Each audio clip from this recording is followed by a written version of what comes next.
Shelley, whenever you think we're good. Looks like YouTube is up, so you want to start recording and the supervisor can start, but we will wait till.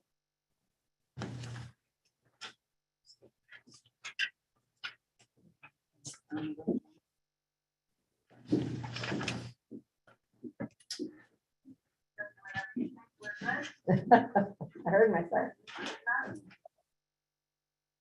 It keeps moving you around. I'm trying to find you. There you are.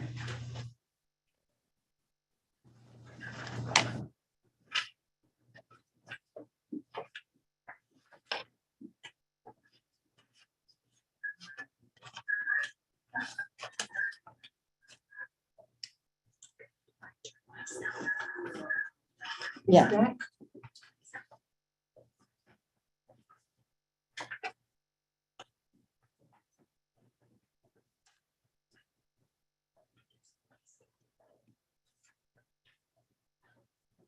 Are you good? All right, Supervisor, you Are we are ready? We are ready. All right, I welcome all who are in attendance here to our March 23rd, 2022 town board meeting. And that welcome extends to all those who are on Zoom, Which is 20. which is 22. That's a good number. Will you please join me in our salute to the flag?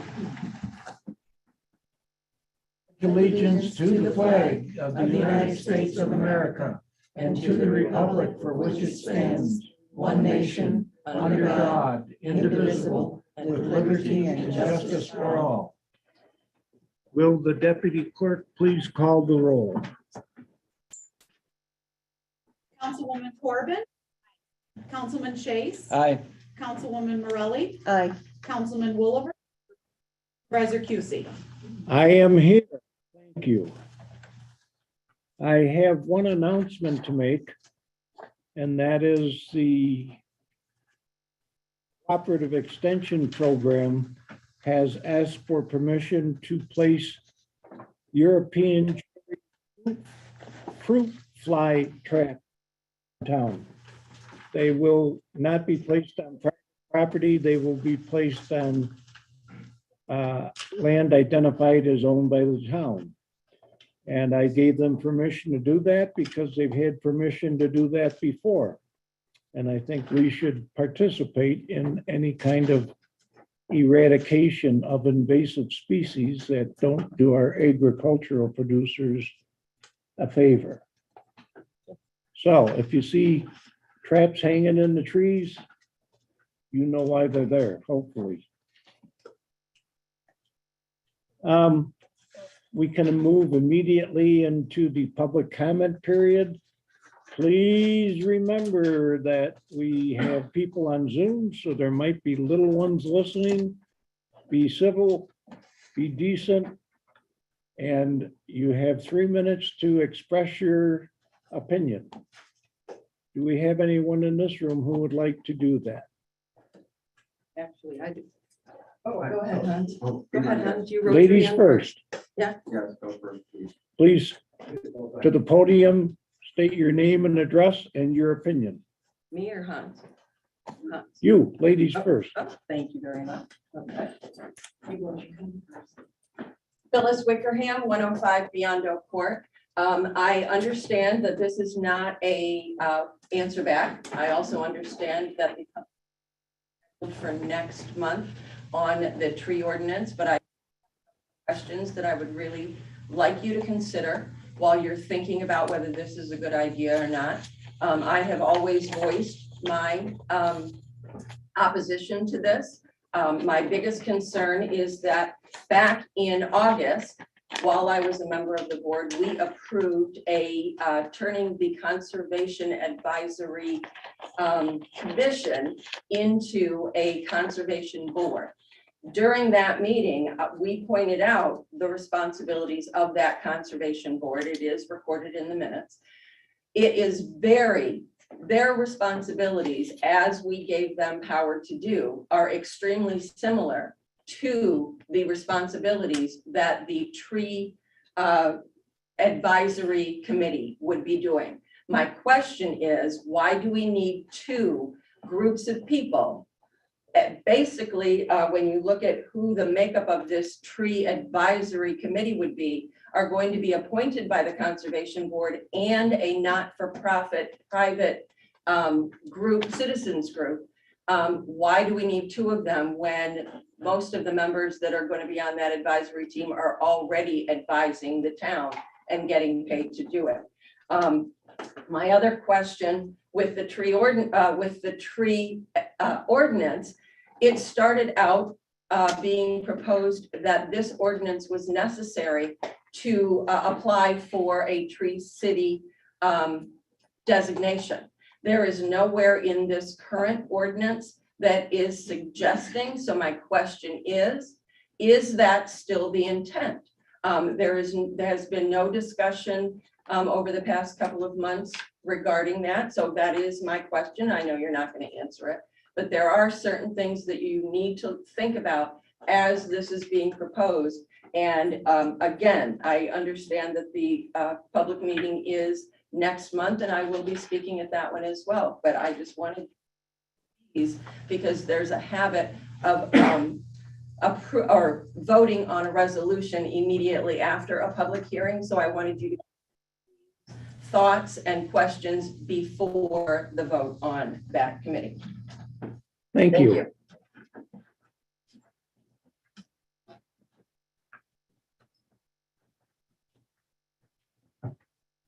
My name is Hans Schmidt from 119 West Rush Road. Hans, if I apologize, the microphone does not work. Okay, We have the owl. I know everyone wants to use the microphone, but if you can speak as loud, our microphone's here on the table. I know it's. the owl, of course. Looks like an owl. I need that outside. It is an owl. So I apologize for interrupting. I just wanted to let you No, know. no, thank you. Otherwise, I'd be speaking into something that's not even here.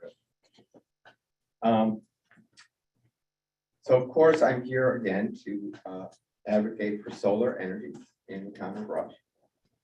And I wrote you all another letter regarding the seeker comments, so I'm not going to repeat that. In fact, I didn't even bring anything, so this is all ad lib. First of all, I think it's important, as mentioned in my missive 2 weeks ago, for the globe to mitigate global warming, and I think it should start at home. And I think it'd be a really good step forward if a town like Rush put out a good example like this. So I wasn't actually for the large installation by Horseshoe, but these smaller installations I think are fine. Now, I know there's concerns in town board membership and with the large group in town called Rush, RUSH, about farmland, and I understand the concerns. So I hope I don't make any enemies with all my friends here, but I also wanted to say that I think there's a lot of others in Rush from both parties, liberals, Democrats, Republicans, conservatives, that agree with me, and keep in mind these people vote. And I think for solar, especially the smaller installations. So as far as the environmental concerns, there's lots of farm, way more than we need to feed Rush. It's an enormous amount of farmland. It's really good farmland admittedly. But the town law has carved out some space in the town for solar. It's a tiny fraction of the entire farmland. And in my opinion, it would, most of the farmland is used to make ethanol through corn and through sweeteners through corn. And it's a profit thing, it's a business. Okay, it's not so much feeding people, with some exception, of course. Mr. Chase came here. So I'm all about farmland, but I'm also, in the larger context, much more concerned about global warming. So some of the finer points that I wrote about was runoff. For the environmental, just overall, I think there's almost nothing as benign as a solar project, both in terms of noise, absolutely quiet after installation. Runoff would be better than a farm. Okay, there'd be less runoff. Farms, after you plow, and with the herbicides, it's why our creeks and rivers are muddy. Okay? If we were all grassland, the creeks and rivers would be clear. Okay, it's the farmland. You know, we did badmouth farmers, but this is from erosion from herbicides. And so having a cover crop there would be good for the soil. Secondly, it doesn't destroy the soil. Years later, 20 years from now, when you want to decommission it, it's entirely reversible to farmland. So it's not only doesn't create any harm while it's operating, long-lasting harm. In fact, you could argue that because of the lack of erosion, it could be better soil 20 years from now. So I know my 3 minutes are rapidly vanishing. I have driven past the area. I know there's a concerns about homes in the proximity, but I've also hunted back there, believe it or not, the people way back there gave me permission a long time ago. So I know how isolated and desolate that is. There's also the fact that if you drive on number 6 road, there's a berm there. So you can't even see where the installation is going to be behind that berm until you get up closer to the highway. Okay, you can see it approaching, you can't see it passing.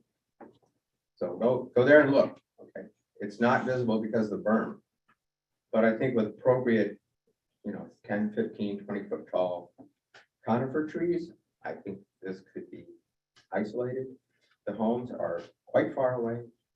There's woods on 2 sides. And you could put conifers wherever the visual impact would be. So my 3 minutes are long gone. There's probably more I forgot to say. But please, there's also a time limit thing. The clock is ticking on global warming. So please don't delay these proceedings. Let's get this thing done, and let's get it done in a hurry. Thank you. Thank you, Hans. Anyone else?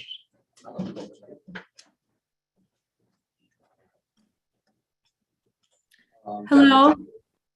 Dr. Kachal, 1141 West Scottsville Road. The reason I'm here tonight too is basically, I have a couple Scottsville here, one online, they're actually doing this at the community merit ad right now. But my main concern is, I'm sure everybody's received this flyer in the town.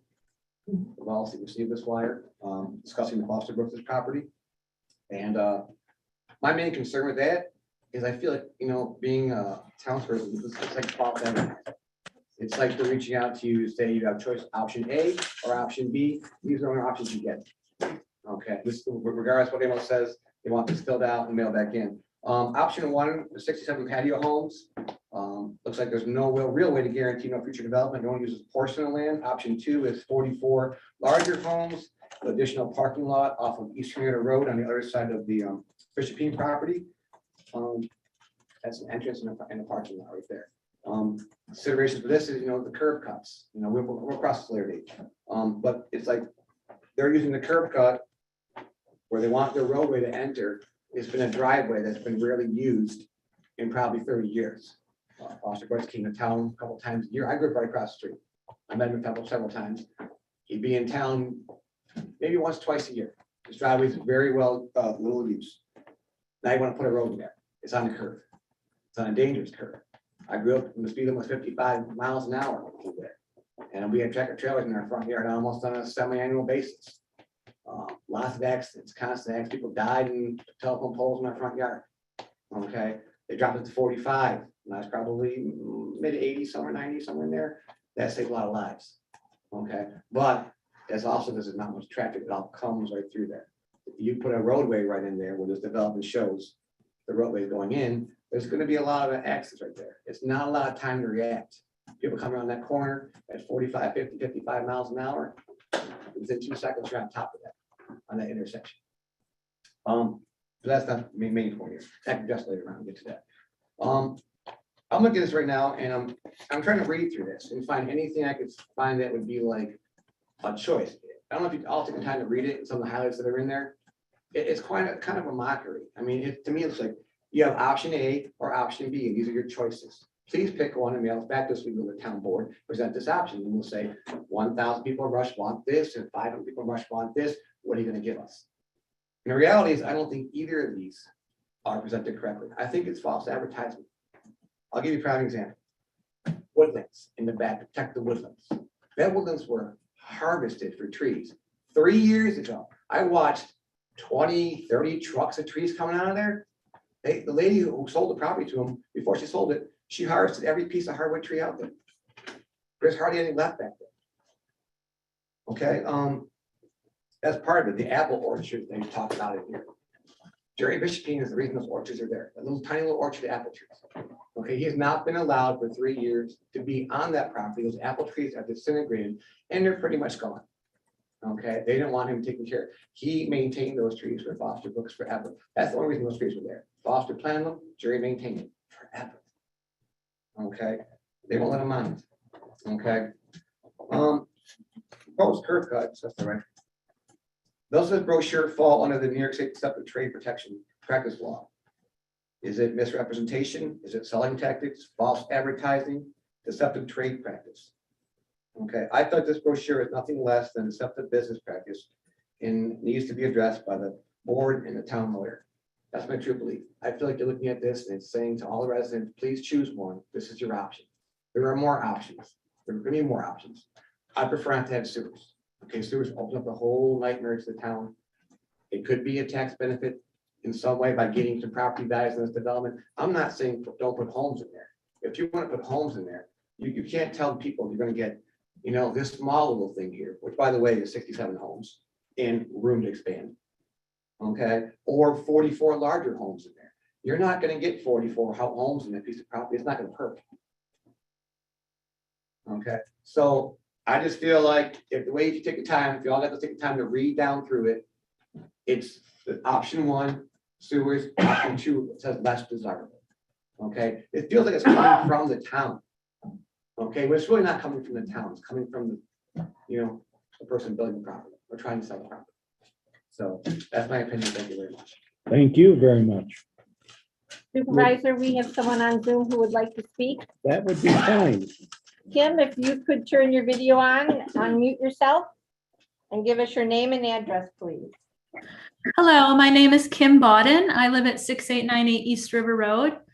And I just have a couple comments, and I'm thinking it's in regards to something similar that Phyllis was talking about. It's a local law to amend the town code of the town of Rush to add a new chapter 104 of the code of the town of Rush with respect to trees. So I believe that Rush is pursuing tree city designation. And while I would think many of us have a lot of respect for trees, we love our trees, we live in Rush, we're in an area where there are a lot of trees, excuse me. And some of the components of the tree city, as well as this law, are very good in terms of providing a list of recommended trees that would be appropriate for our environment. That's all good. And on the surface, this law and the idea of becoming designated as a tree city is good. However, I think Rush residents really should pay attention to this ordinance that is one of the components of a tree city. In particular, one of the duties of the tree committee is to recommend to the town. So they talk about public trees, public and private trees. And one of the duties of the tree committee shall recommend to the town the removal of trees from both public and private property. I do not want anyone from the town telling me that I have to remove a tree. So it's a recommendation, but you're infringing on residents' rights. In addition, the tree committee can consult on land use property projects with respect to mitigation and can recommend certain trees, and it's not just trees, it's shrubs and bushes as well. They can recommend mitigation strategies for land use projects, which could prevent a private citizen from being able to plant the kind of tree they want to plant. So while on the surface, there are a lot of potentially good aspects of promoting trees in our area, I know myself as a citizen, do not want to be told I have to remove a tree from my property. And I think other residents in Rush should be aware of this. And lastly, I will make a comment that it's a tree city. Rush is not a city, it's a town. And the tree city designation is meant for an urban environment where there's a lot of good, positive benefits of having trees in a city environment. We are not. And in fact, the town wants to stay away from that kind of environment. So it seems very contradictory to me that we would be wanting and pursuing a tree city designation when we're a town, we're not a city. And it's supposed to be focused in an urban environment. So I do have a lot of concerns as a Rush resident. I feel I don't want this pursued. I don't like this ordinance the way it's written. And I feel that other Rush citizens, Rush residents should know about this and understand that there's too much control being placed by the town and in the tree committee. Thank you. Thank you. Anyone else on Zoom? No one is in the chat, Supervisor. How about in this room? Would anyone like to speak?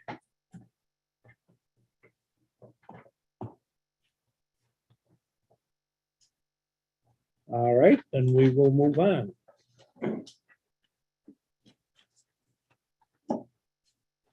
Can we have the approval of the minutes from March 9th? Would someone like to propose a resolution to approve?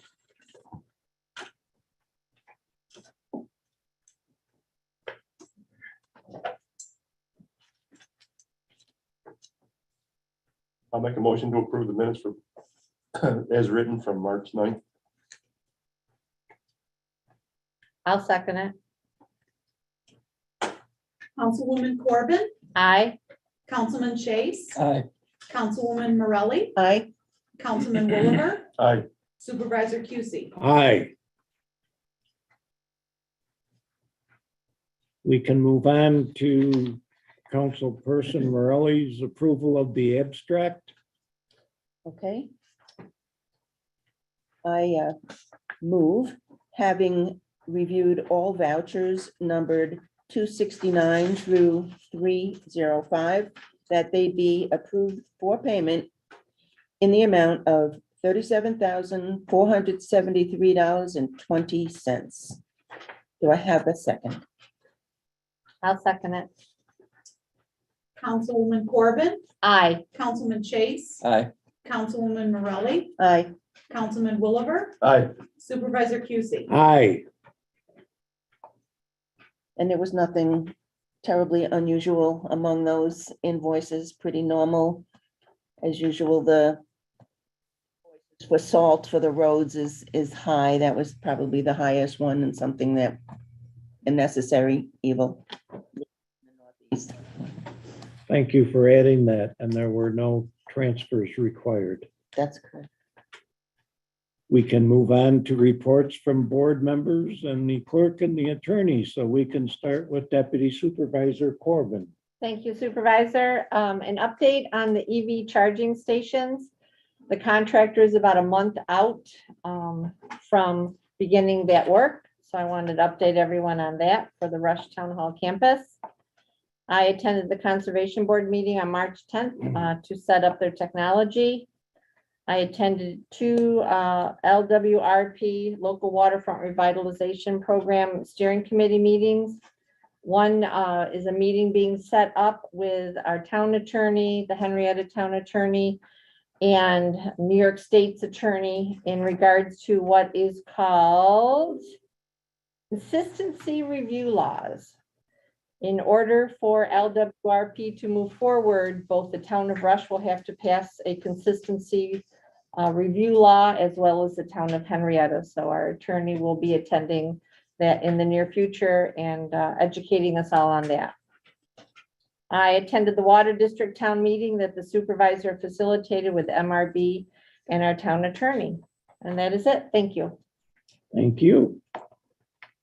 How about Councilperson Chase? Yep, I attended the Conservation Board meeting. They had some concerns that they needed a little bit more administrative support. I brought that up to Supervisor Cusey, And it is on the agenda today to discuss under new business. And from what I understand from the town clerk and the deputy clerk, they're pretty willing to provide that support, and we can get into that more under new business.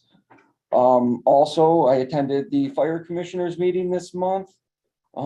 Everything is in pretty good shape with those guys over there. The one concern they had was the resignation of the fire marshal.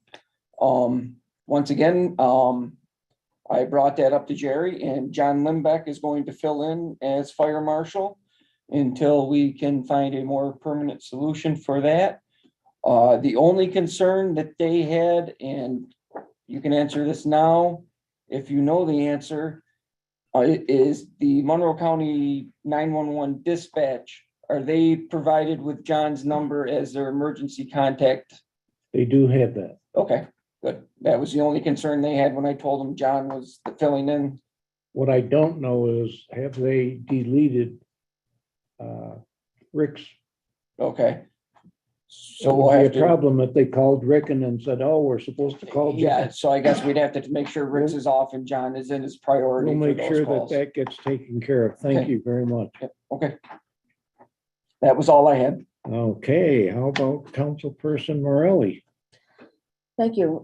Yes, I also attended the meeting on water districts along with Amber and Supervisor Kusi, and that's very interesting, and we're going to be continuing to move forward in that regard.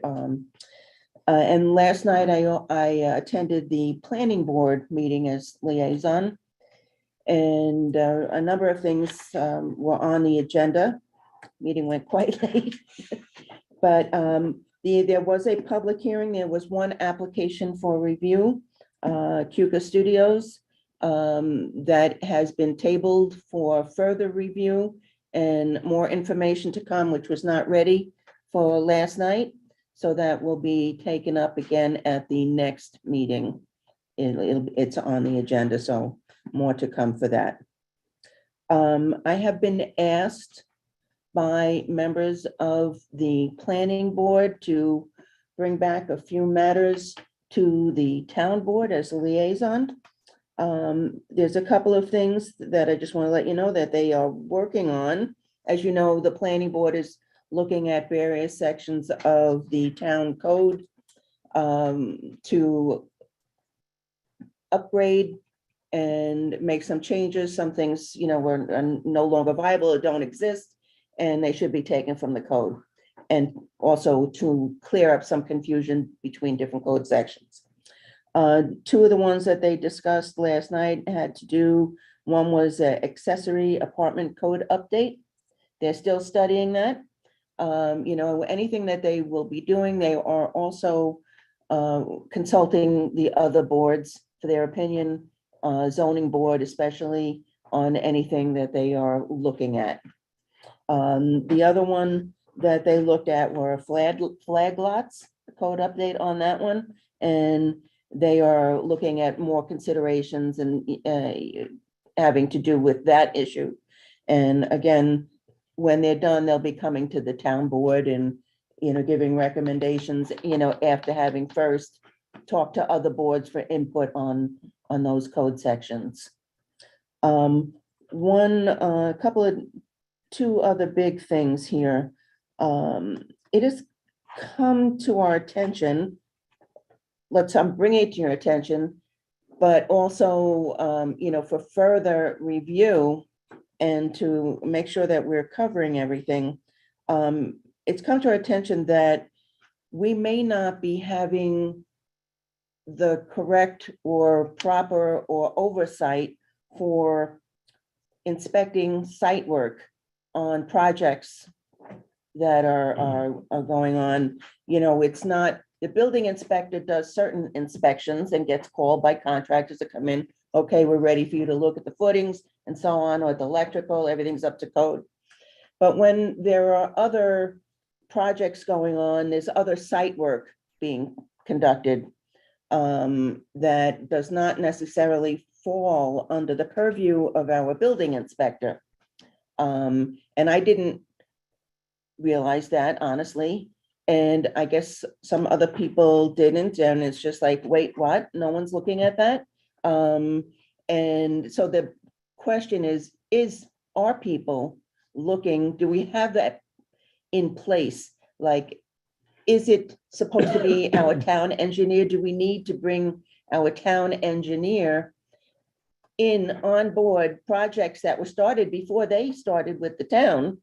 So would need to be brought up to speed on ongoing projects to make sure that, the SWIP reports are being investigated, that there being approvals and inspections are being done along the way, so that the construction is going as proposed and approved for site plan. So I guess for further discussion involving our engineer here, to make sure that we are covering all those bases, to the things that our building inspector doesn't normally do or is outside of what he normally does, and that we coordinate and make sure that we're doing all the inspections, whether it's you guys that are doing them or whoever.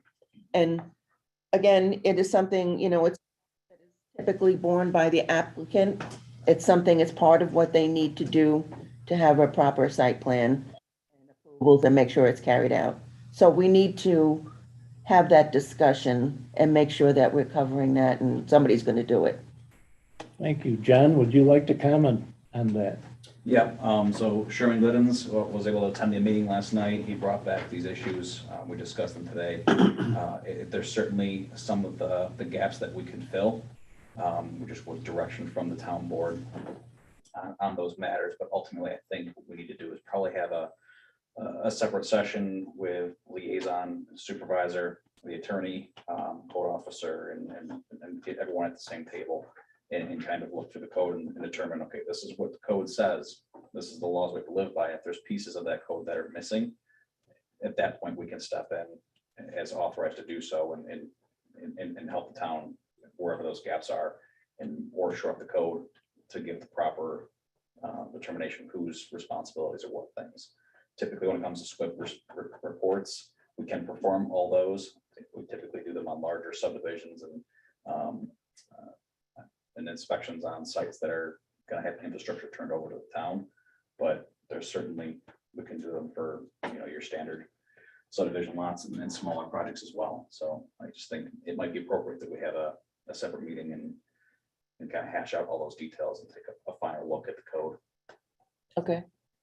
Thank I you. think that's a good idea. I will just add that traditionally, building inspectors have been trained on construction inspection considerations. They haven't been trained on some of the issues that you referenced in having an engineer look at. An engineer would typically look at use instruments to determine grades and slopes and et cetera, et cetera, et cetera. A building inspector does not have that ability, that training, or that equipment to do those kinds of things. And as time goes on and we get more sophisticated in what we have to consider in our applications, it probably is a good idea to make sure that those kinds of things are inspected and determined to be compliant by someone who has the training and the education and the equipment to do it. So that's what's behind all this. Our current building inspector is, I'm going to give you my opinion, the best building inspector we've ever had. And he is sensitive to these issues because he does not want to get into a situation where he is asked to look at something and approve it, but does not have the credentials to really verify. So we will be having that discussion. Anything else, councilperson? One other thing, one of the planning board members asked that we take a look at the agricultural advisory committee. and give some consideration to having them have formal board status. So it's something we could talk about. It came up in a discussion. I said I would bring it back here. So that's what I'm doing. Do you want to comment on that? And I think it, it would be another I think you would advisory wanna- board like the conservation board that would give advice to the planning board. Yeah, and I think, I mean, they already kind of hold that position where they are available to give advice when asked for it. I think that you should talk to the members of the Ag Advisory Board and see what their feelings are on being made a board. Don't know that the suggestion of another board to make them a board is appropriate. I think you'd want to talk to the people that are on the Ag Advisory Board and have them determine whether they want a board status. Yeah, I'm That's not kind of where I would. saying that. Yeah, no, I understand that, I but I said I think- would bring back the topic for discussion. Yep. Whether that's something that should be considered, I don't know. When I think about, we are an egg community, that's what we want to be known as. We have a lot of egg production in the community. It almost seems like we should have that. But I would leave that up to those board members to make that determination. Fair enough. Anything else? No, I think that I hit everything. Is that all right? All right, well, thank you very much. How about Councilperson Wooliver? I attended a meeting of the library board, a good month. Roof didn't leak, well, they didn't get water inside. And. What did you say? I want to say it too loud. It's gonna snow soon. And we continue to work on updating the zoning code for farm stands to keep that moving forward. It's fast approaching when farm stands are gonna want to open. That's it. I certainly am not attempting to upstage you on the library roof, but UDN, who was the main contractor who rehabbed the leaking roof in the library, showed up unexpectedly today. I say unexpectedly because we've been trying to keep that planned as a calendar event. But like most other entities, they are having trouble sourcing labor to do the jobs. And when they get somebody who's available, who knows what they're doing, they run out with them in the morning, first thing like they did this morning. So I was unaware that they were coming. They were actually unaware that they were coming, but they did come and they put in 2 large investigation holes in between the ceilings, some cases 3 ceilings. And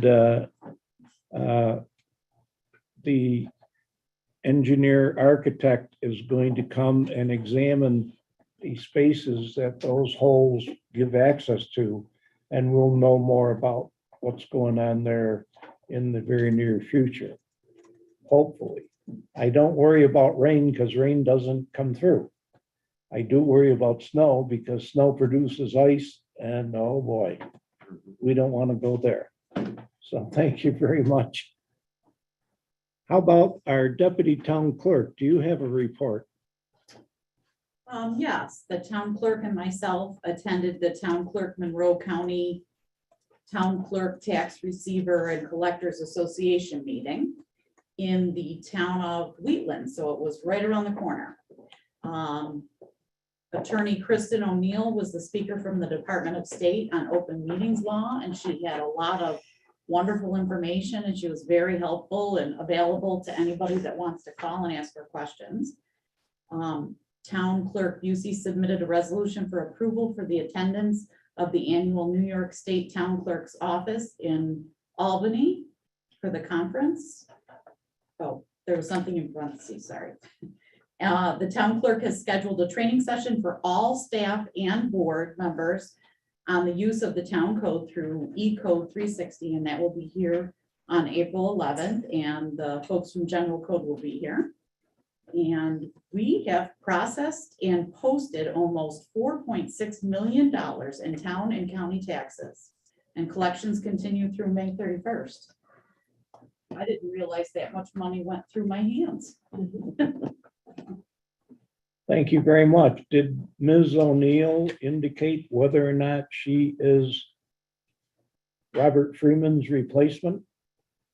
I don't know, she's an attorney.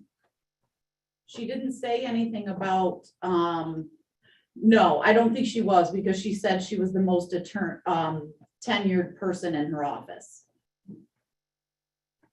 She may be acting. Thank you. How about our attorney, David Howe? Nothing to report. Thank you.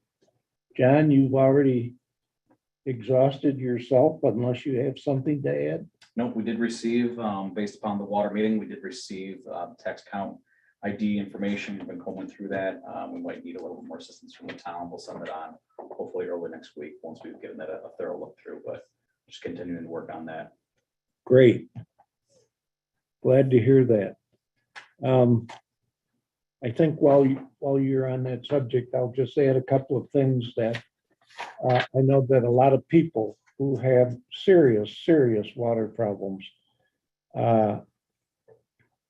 just continue to wonder why we can't do something to give them water more quickly than a long drawn out affair. But it's a very tedious process. It's something that has to be followed, that we have to follow. We just can't get a backhoe down to the corner and start digging a trench. It doesn't work that way. And one of the things that John and the MRB group asked for was what he just talked about, and that was the data from the assessor, so that we could determine where certain properties were and what was our classification on certain roads that we know to be having a problem.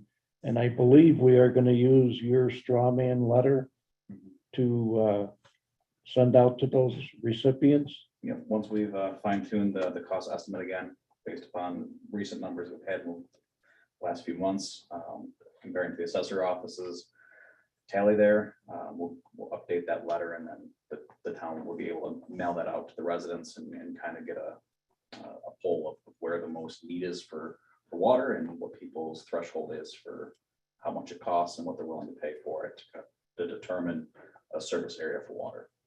Thank you very much. All right, we can move on to our part 3 discussion of the Helios seeker.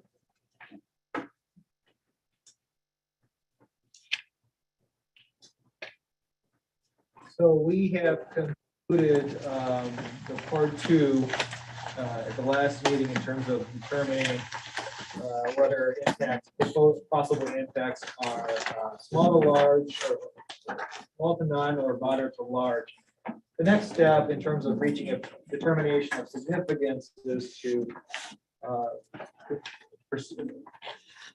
continue on with part 3 of this review. And so part of this review is going to be going back and looking again at the items that you identified previously as having a moderate to large impact. And for each one of those, determining whether or not, getting to more details, for each one of those, getting into the discussion of whether or not each one of those, looking at things like magnitude of impact, duration of impact, likelihood of impact, and whether or not there's any mitigation measures that can be done to determine whether or not ultimately for each one of those are going to have significant adverse environmental impacts that requires a positive declaration for this application. So for each one of these, like we kind of did for the part 2, I'll read each one of these numbers that we previously identified as a moderate to large. I'll encourage you to just have a discussion about magnitude, duration, and likelihood of impact. In other words, magnitude is how large is it, maybe geographically in size, or also can also mean how many people are impacted by it. So those are various things that you can consider. Duration of impact, is it short term? Is it medium term? Is it long term? Is it irreversible? Is it long term, or is it even further out? Is it permanent or irreversible? So those are that's the spectrum that you should be considering for each one of these. Likelihood of impact means how likely is it to, this impact, even though it may be a moderate to large impact, how likely is it to actually occur? Is it unlikely? Is it likely? Is it certain? So all of those are all kind of in the mix to determine whether or not any particular question in your minds will result in a significant adverse impact. And as I said, you should also be taking into consideration any other mitigation efforts that would change that from being a significant to a not significant impact. And for each one of these, I'll encourage you to talk to John from MRV who may well have comments or additional guidance about any one of these factors or mitigation measures. Okay, any questions about that? So let's just jump right into it. We have a number of questions, so I'll try to move through them as quick as I can. The first one is number 3 on the part 2, 3 subparagraph H. The proposed action may cause soil erosion or otherwise create a source of stormwater discharge that may lead to siltation or other degradation of receiving water bodies. So I'd like you to consider mitigation, duration of impact, likelihood of impact, magnitude, and significance.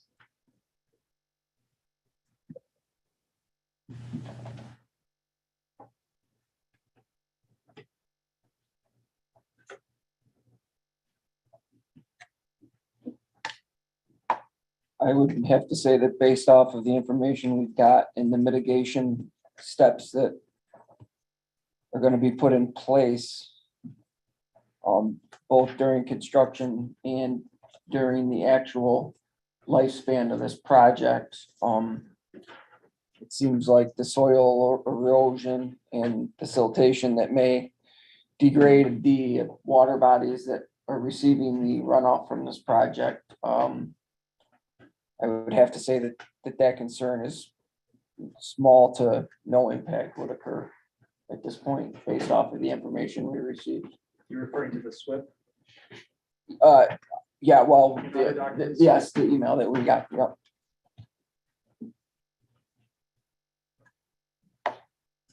Anybody else? I had similar feelings to what Councilperson Chase just stated. We're talking about I, is that correct, or the overall? H. H. Sorry, Yep, apologize. the soil erosion. I'm trying to share my screen so everyone can see. Oh, I see, you put it up, okay. I would agree. I agree also. Do you have any comments about magnitude, duration, or likelihood impact, or do you believe that any comments would be mitigated by the SWIP and other documents that? I would say that at any stage in this process, I think it's been mitigated. I think with whatever silt fence or straw or the erosion tubes that are filled with mulch or whatever they're going to use during the construction process should mitigate any serious soil erosion or siltation that would be getting into where the water ends up in that lower stream, and afterwards with the use of the cover crops and shrubbery and things of that nature that they have planned on that site, that should mitigate any erosion potential that you have in that project. I'm comfortable as well. Okay. Well said. Okay, the next question is I, in that same section. The proposed action may affect the water quality of any water bodies within or downstream of the site of the proposed action.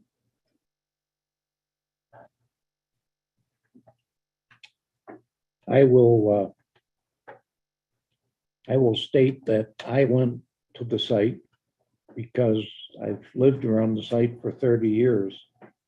And I was not totally understanding so I went there and I looked at, and it's hard for me to see, other than a 100-year, maybe a 500-year flood, where any water would leave that area and go to the river or some other source to contaminate it. I just don't think it could happen. The there's very large blocks of land there that are not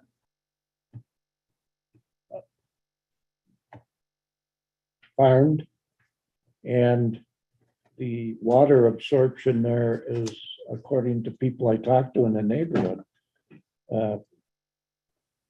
So I don't think that that is something that we should feel could be a problem. So I say no on that particular I category.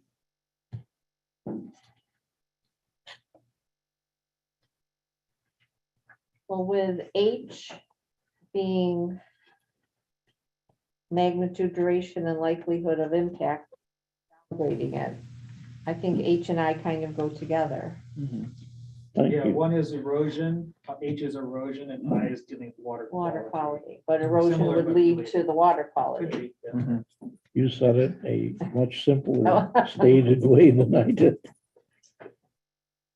But as far as how you want us answering this, David, Yeah, so with the magnitude, duration, and likelihood of impact, do you need us with each of those, or are we just now saying it is a no to small? I guess that's what my question is. Yeah, For clarification. you should frame your comments within those three or four Okay. categories, but ultimately, if your quick answer to this question is the same as the one you gave for the prior one, that the SWIP and other mitigation measures that have been proposed are adequate, that you believe it's small to none or no Mhm. significance, that I think I regurgitated to you what you just said previously, so. Agreed. If that's the case, we just acknowledge that and move forward. Okay. They're just saying it's mitigated. We're Yes, just saying yes. it's, we're just saying Not it's, changing your we're mind, not just saying changing it, it's we're just saying it's Right, mitigated. we're not going back to change your mind, we're determining Right. its significance. Right. And you're saying it's no significance, even though it may be small to large, but the significance for the purposes of a significant adverse impact that would lead to a pause deck, you're saying no. Okay, Okay. thank you for that Yeah, clarification we're not for going both back, of we're you. not going back and changing your minds. This is still the Okay, same. this we're is still- just that We're drilling down. to whether it determine- can be mitigated. Yes. Okay. Basically, to your satisfaction. I'm comfortable with that. Okay. All right, next one is 4H. This category is impact on groundwater. The question was other impacts. There was a discussion about whether there was a concern raised about whether or not PSAFs or other pollutants might leach and create problems with the groundwater. So I read their response, was simply an article from a university out in the Midwest, one article, that the PFAS was no big deal, it's contained, it's this and that, but there's many articles that will just say just the opposite. So simply picking one article to fit your position is really a non-response to me. So I guess I'd like to see my opinion. More information on how that would be mitigated, whether it would be to ban any panels that had those materials incorporated into it. So I'd like to see further response on how are we going to deal with this contaminant, which is dangerous to human health. Would you like to, so for clarification, would you like to see from the applicant some acknowledgement or willingness to provide additional mitigation, either agreeing to not install PSAF panels or periodic testing or something to that effect, or that? Yes, be a acceptable combination, mitigation yeah, testing, looking for panels that don't have that.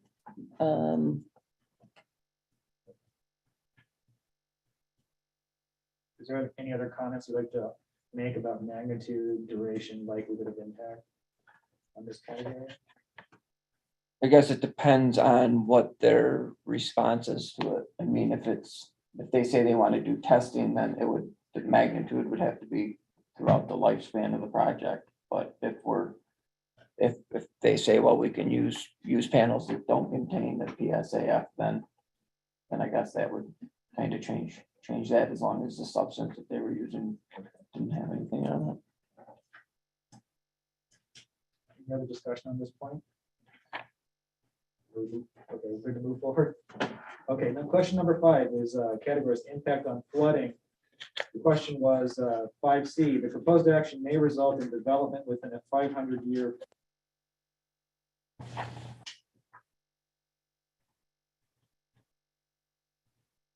On this one, I'll just offer that MRB had comments on the fact of whether or not this is a 500-year floodplain. Which it is not within that floodplain. Yeah, I was just gonna say that. I looked that up. Even though the state document, whatever that's on the part 1, I believe it said it was when the state generated, or am I not remembering that correctly?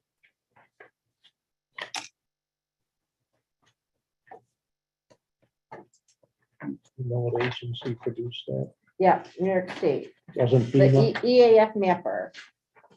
I thought that's where they got it from when we reviewed They it. got it from FEMA?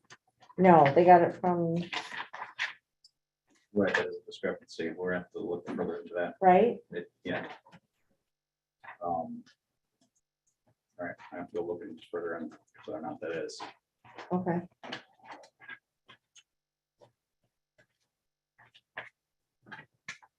We'll put that aside.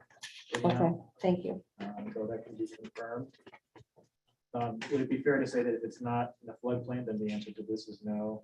And if it is in the flood, in fact, the floodplain, then we'll have a further discussion on magnitude, duration, and likelihood. Fair enough. Okay.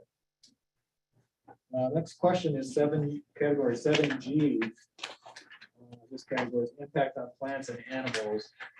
Question is, the proposed action may substantially interfere with nesting, breeding, foraging, or overwintering habitat for the predominant species that occupy or use the project site.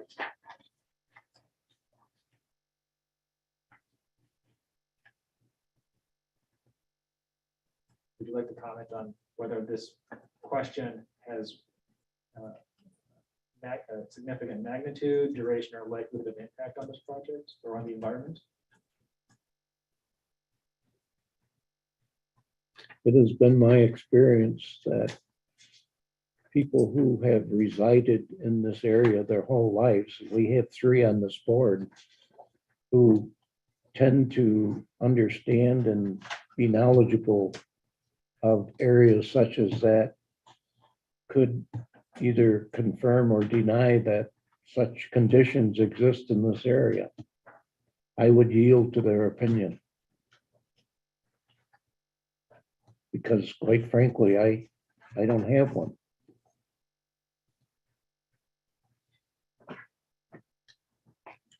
Could it interfere? I guess the answer to that would be yes. With a project of that size, would it be substantial? So the Probably. the magnitude answer. Yeah, it probably not, I would say. There will be interference there.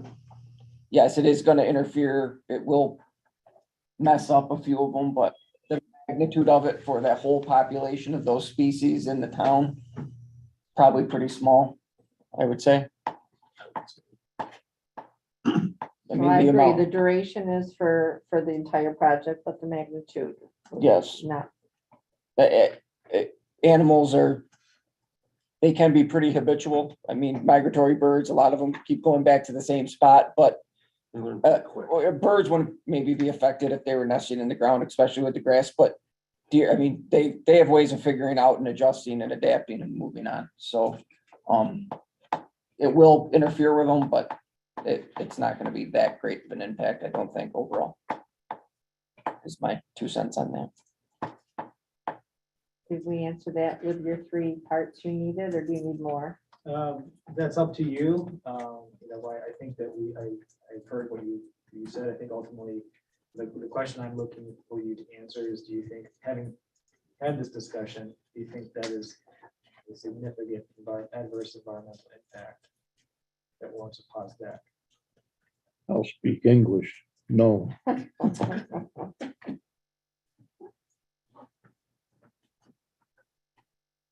consensus? Yes, I no could is a go with that, I consensus. guess, I could go with that. Well, we're not looking to change our. I know, we're not looking to but the change, but magnitude, duration, and likelihood of impact. exactly, I it would exists. agree. Right, it's there, yes.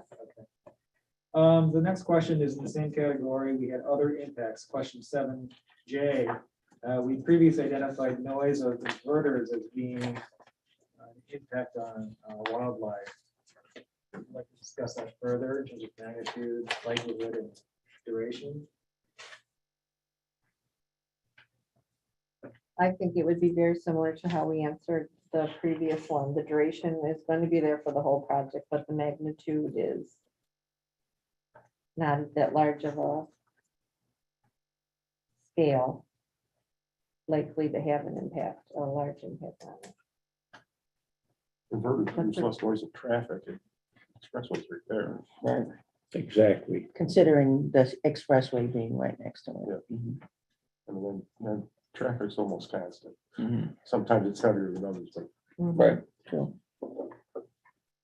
I don't think you'll hear facility noise.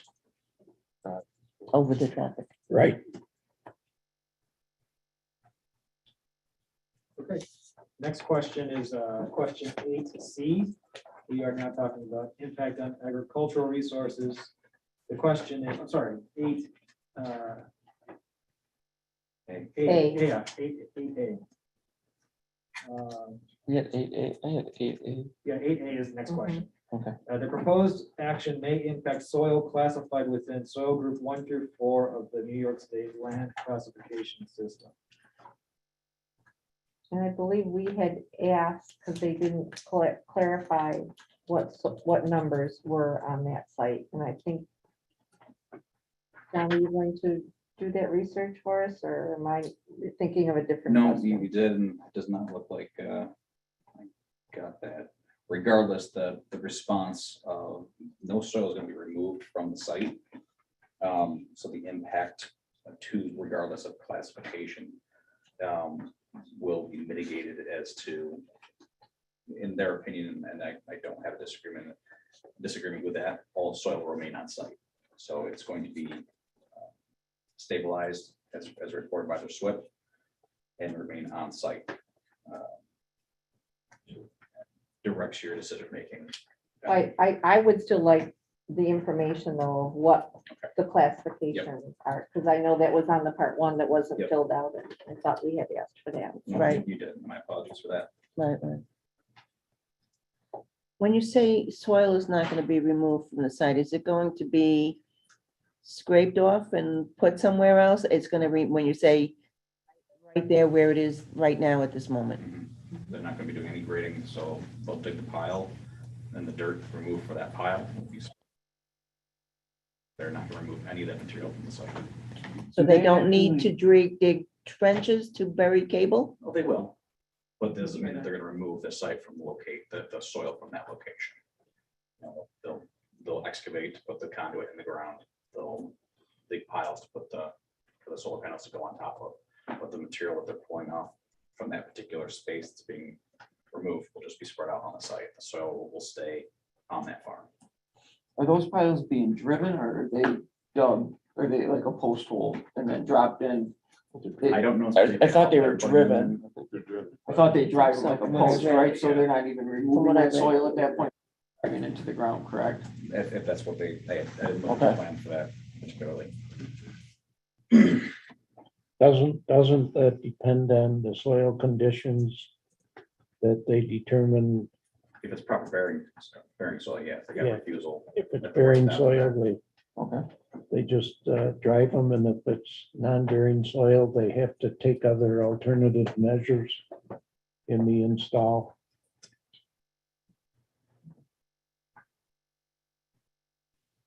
So on that one, I guess, do we want to kind of table that one until we get the classification? Is that Yeah, I'll where we were at on that then? Okay. The next Okay. one is C, 8C. The proposed action may result in the excavation or compaction of the soil profile of active agricultural land. I'm sorry, David, did we touch on B? I thought I had B marked down unless I was the only I one. did not. Okay, No, B- maybe I mismarked that then. I'm sorry. yeah, Sorry, B is a, no, was a. Okay, no. I just mismarked it then. I had it both ways and then Okay, I was maybe that's said what the same happened. Okay, thing. I'm sorry. We're on C, I think. Yes, we're talking about excavation or compaction of soil on active agricultural land.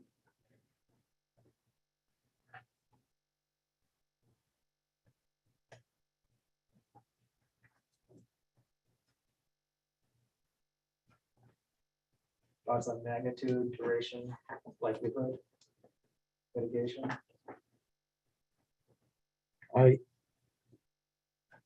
Being a wannabe farmer, I have experienced what continued use of a particular plot, how that can result in compaction. And I think the install of a facility such as this is going to be done in such a efficient way that compaction will not. I think I'll see more compaction on my farm in what I do than I would on a solar site, So my magnitude, opinion. magnitude small. Yep. Right? Duration, I guess. Small. During construction. Oh, yeah, during construction. I may have a little bit of a disagreement on that, only because, you're gonna be required, or someone's gonna be required to mow in between those panels throughout the life of this. So you're driving over that one area constantly throughout the life of this project. Depending on if the mowing's done and it can be done in a timely fashion, where there's not a lot of moisture, your compaction is gonna be fairly limited. Say we get into a wet summer or a wet time of year and they go in and try and mow and it's wet, you're gonna have more compaction. So I don't have a problem with the excavation. I think we already determined that that's probably not an issue. There's not gonna be a lot of excavation in the project. Compaction, I think there may be something to be said for compaction. I think it would go for the duration of the life of this project, considering that they're gonna be mowing in between the panels to keep it maintained. I guess, that being said, what are they gonna be mowing with? Maybe a smaller tractor, maybe it'll be lighter. I don't know, and they probably wouldn't even be able to tell us at this point who they're gonna have maintain it. I still think the compaction could be a moderate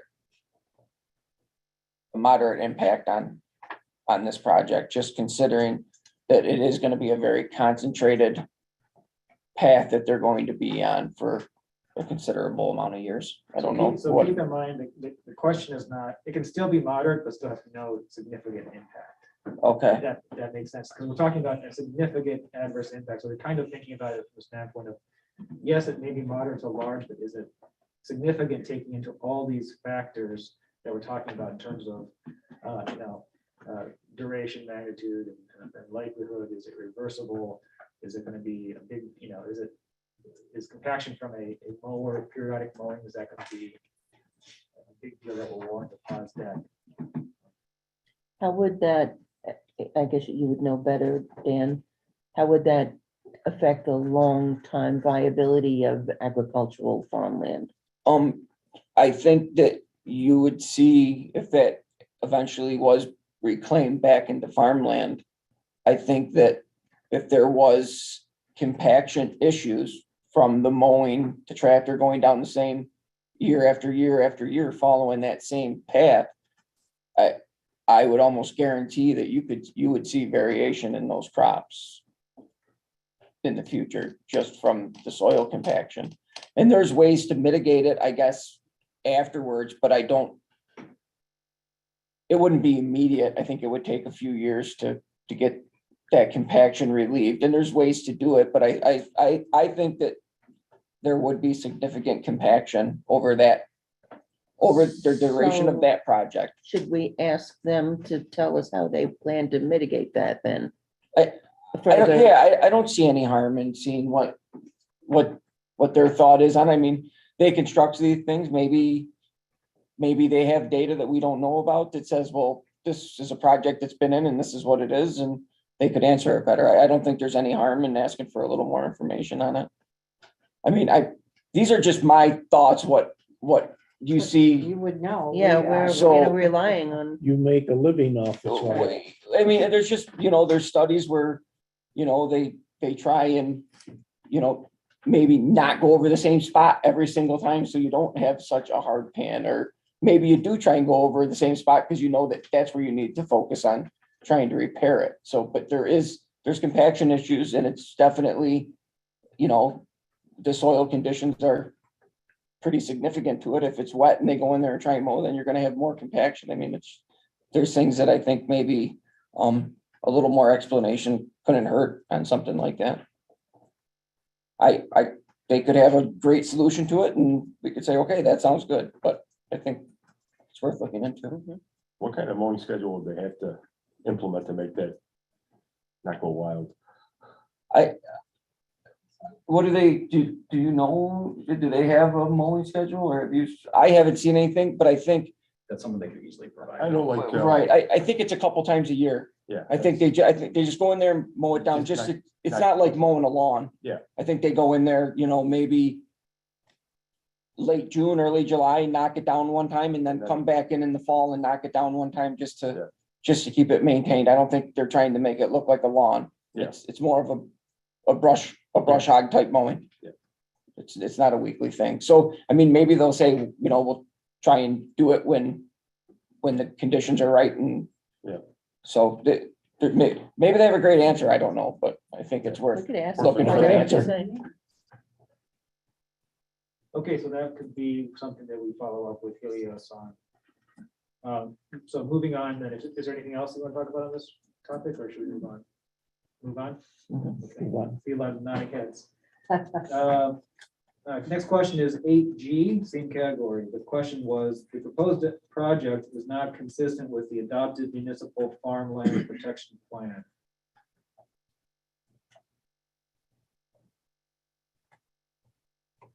How do you answer magnitude, duration, and likelihood of impact on that one?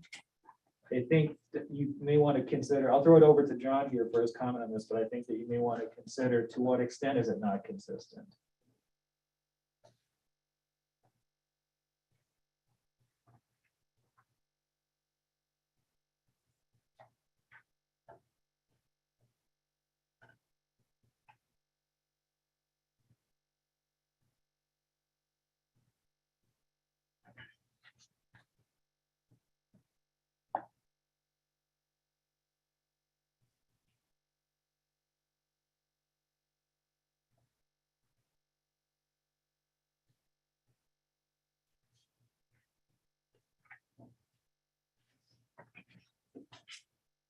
Are we throwing it to John, or are we waiting for someone to say something? I'm not sure what. I can speak up. First of all, is the site itself included in the farm mitigation plan that's been adopted? It's in an ag district, so we're the whole town. Well, I guess the question is, do we have an adopted farmland protection plan? Yeah, that's different from being in. Not an ag district, just. We have a farmland protection. And I think it is noted that it is part of that. Mhm. How does that plan, I guess the discussion is, how does that plan impact this proposed project on this site?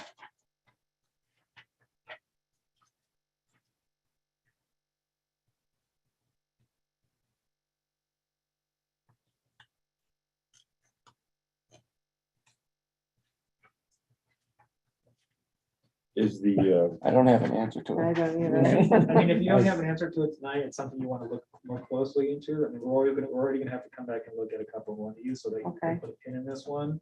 Okay, Tonight, to go back and look at the farmland protection plan from the lens of magnitude, duration, likelihood, and mitigation, and see if there's anything in there that you think is, maybe moderate to large, as you previously indicated. The grand scheme of things, it's not significant. The applicant did select no for being part of that plan, so just something we have to confirm. Okay. is any part of that property gonna be farmed that isn't doesn't have solar panels on it, they're gonna try to farm in any other part of it. I hadn't I've not heard. heard. When I looked at the map, it didn't look like there was a don't- significant amount. It slopes Left away, there. it gets kind of wet down the other. way. Yeah, so I didn't think that there was, but I don't know for sure. Maybe they There's are. a big pond of water just to the south of where it is right Yeah. now. Did you see that? Mhm. I was surprised by that. I'm not sure, but I think they removed a large hedgerow a few years ago, which would lead me to believe that what's not under panel might be farmed. Okay. But I'm not 100% sure about that. Well, is there enough land to farm that, I mean, to make it worth That's a while? Second question. Right. Yeah. I think, I guess to the south there, between, I think there's one partial hedgerow there. Yeah. If I'm remembering the site plan now, there is some land there To the between south the of the hedgerow and hedgerow. number 6 road. But it's So not I a would lot. assume, it's not a lot, but I would imagine they would probably still work that. I mean, if it was me, I guess I would, so. So the next question now is 9A, impact on aesthetic resources. Proposed action, the question is, proposed action may be visible from any officially designated federal, state, or local scenic or aesthetic resource.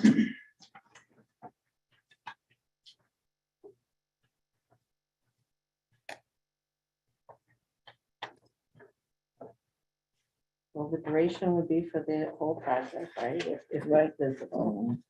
Now let's decide magnitude and likelihood of impact.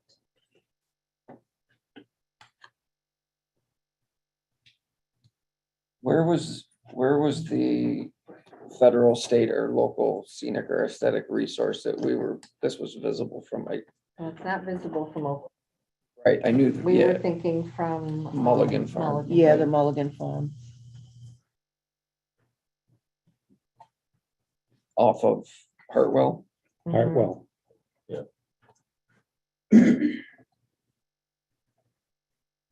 How visible, what's the magnitude of that from that site, would you say? That's what I was just trying to, Well, Picture. Hartwell is not Is a it mitigated populated with the road, screen measures? no, it's one house. one house. I don't know if it's very significant. I'm not sure that you would even, I'm just trying to think, if you were at that house, the layout would, how much of it would you even see? I guess without driving down to the end of Hartwell Road and looking. Considering that they plant corn, Yeah, well, yeah, you wouldn't see any of You it probably during the wouldn't. corn growing. not season. during the summer months, more than, yeah, from The rest of the year. yeah. July to August or through September anyways. So I guess the likelihood of impact would not be Significant, significant, right? no. I don't think so. Same with the magnitude. So the answer to this one is no. Yeah, right. Okay. Moving on then, 9C, question is, the proposed action may be visible from publicly accessible vantage points. And the first one is seasonally screened by summer foliage, but visible during other seasons.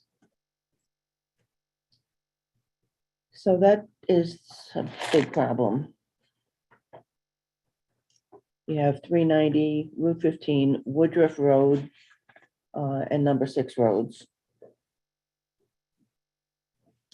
And they haven't, from what I read and saw, and what they provided, have not provided a plan that goes along with our town law, which requires for complete screening.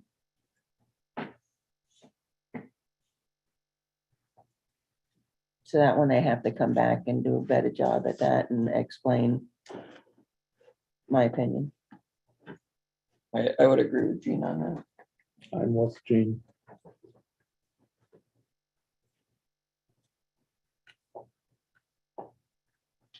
The one part possibly for the mitigation of the screening, they have, what was it? I have them in my yard. They grow horizontally, not vertical. It's in their vegetative management plan. Oh, yeah. And so I wasn't sure if that was, Arborvitae. Was it arborvitae? A type of, but It was a type, they were talking about horizontal ones, right? right. I don't see how that could possibly provide Be screening. the, be tall. Do you have the vegetative Staggered. management plan? No. You see the we're two talking that are stuff there? where we So see I this way guess along I the would just like ground, further not up. clarification. They've got, Arborvitae. They were the talking about, tall, they mentioned horizontal. green giants, I think, was one of them. Green giant arborvitae. Right, and- 14 foot. And the other one was, They have an eastern hemlock with 14 foot. And no, Australian pine. no, they've changed it. That's the old, That's the old that's the old one. Good. They went from 3 to 2. So I guess I would just want clarification on that for what they were referring to for mitigation purposes. Right, and how they plan to comply with the law for complete screening. If they were able to your satisfaction, would that be a no in this category? Or are there other issues that we should If they discuss? were able to comply, that would be significant. I would say, I mean, we'd have to know that they were gonna provide for complete screening, and then they would be, in accordance with our local law. So that would, the answer, so then the answer to this question would be no.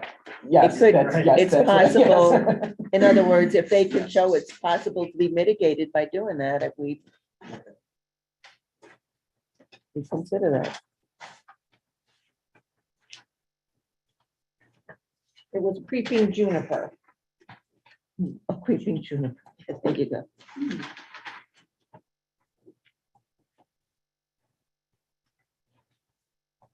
I apologize for getting up in front of everybody. I just wanted to give it to. Wouldn't that ultimately be classified as an invasive species? I do not That's a know. joke, Oh, because I'm show gullible, me where some careful. creeping juniper is in the area. It's in my landscape. Yeah, but that's, I get it. Have we exhausted the discussion on this point? Yeah. Okay, next one is the same question, but the sub is sub-Roman numeral 2. Same question, the proposed action may be visible from publicly accessible vantage points year round.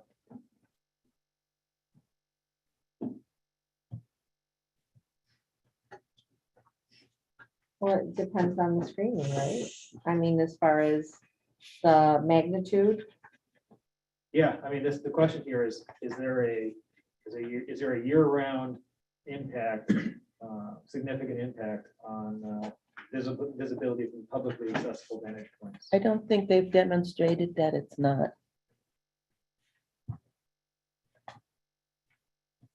Taking photos in front of people's houses, looking at a house and not the land across the road is not demonstrating that there's screening. So they haven't demonstrated that, even during summer months with foliage on the trees. I don't know. But we are talking about northern New York where there's more than half a year where we don't have foliage on the trees.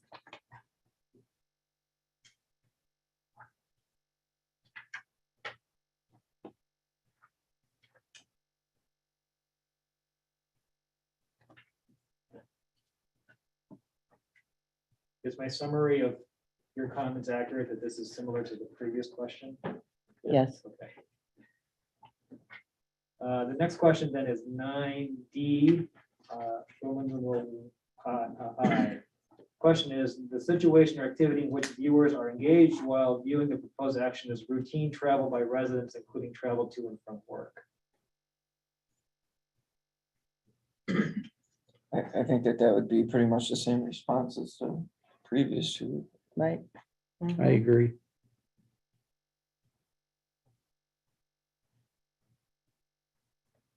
The question then is 9G, other impacts. I think our comment previously was the proposed action may be visible from existing houses in the area. Correct. Same response. Same response. mhm. Moving on to number 10A.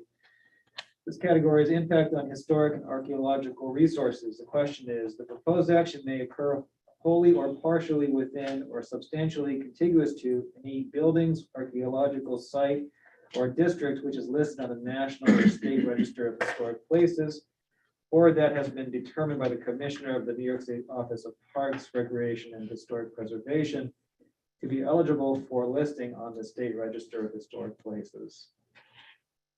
And I think our answer of magnitude, duration, and impact would be similar to what we did for the Mulligan Farm, right? 9A. I think that's what we were thinking, Yes. yes.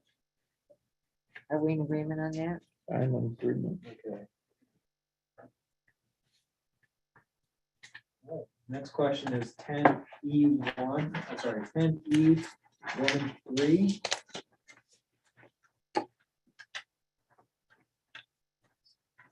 That question is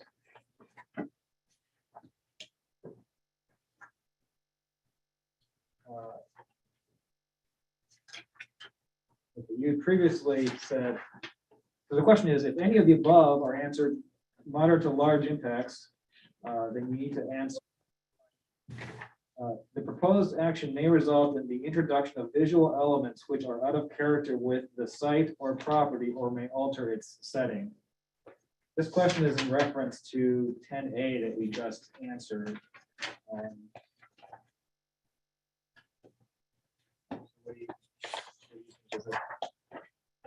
Is also a no, also good thing. No. I think it was also a no. Yeah, I would agree, yeah. I didn't know what you said.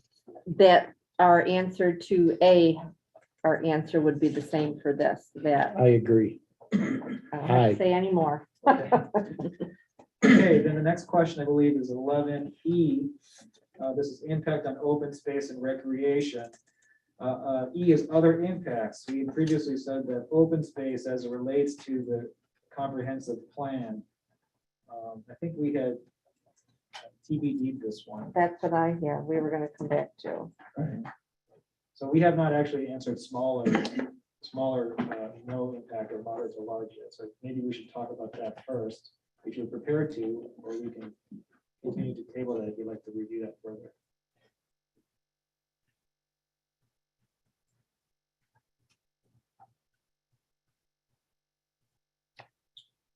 I think for this one, based off of our answers earlier.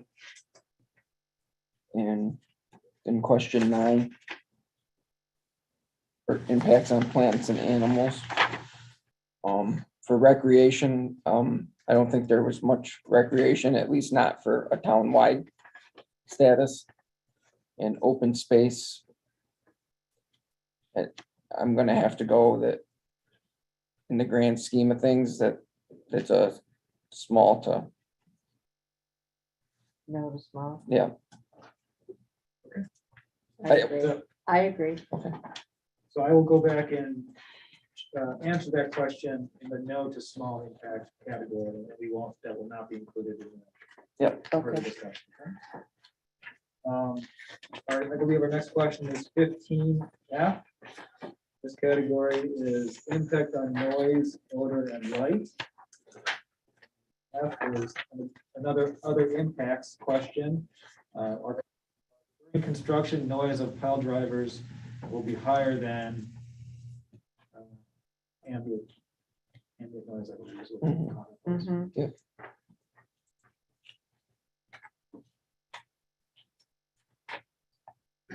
It's not gonna be for very much time, I guess, only during the construction portion of this project. Do they talk about the hours of operation when they're actually going to be doing that? Can we mitigate it through limiting the hours of the day? Yes, they did. Did they talk about that? They listed it in the part 1. 7 to 5 Monday through Friday and 8 to 4 on Saturday.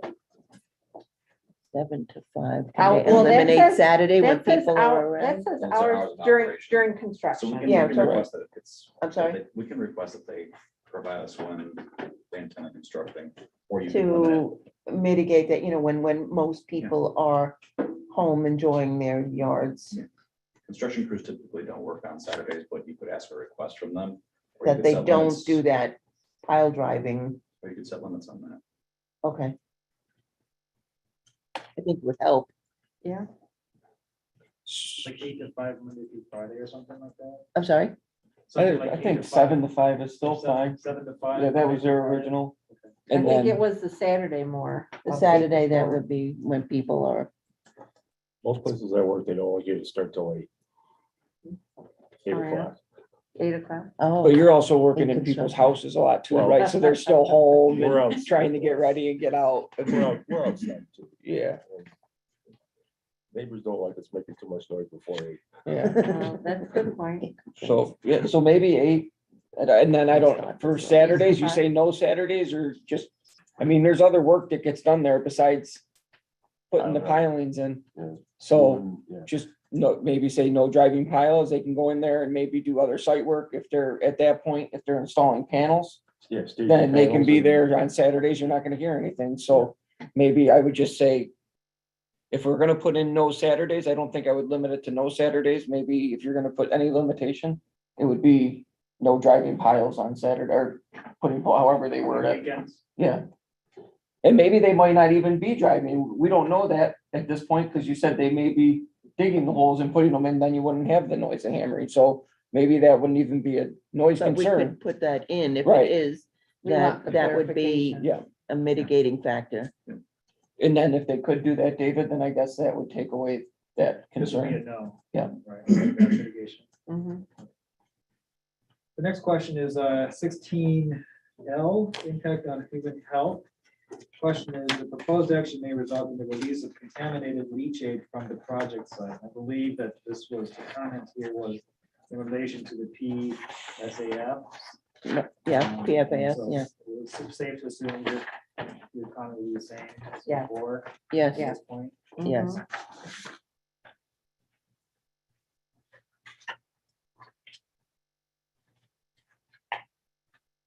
That was, just so we're clear, that was in relation to 4H.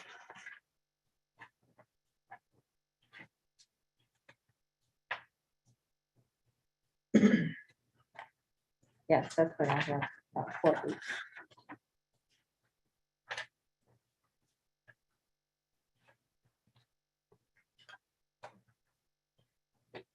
Next question is 16M. Actually, that's the same. I believe it's the same. comment. Right, Mhm. right. So,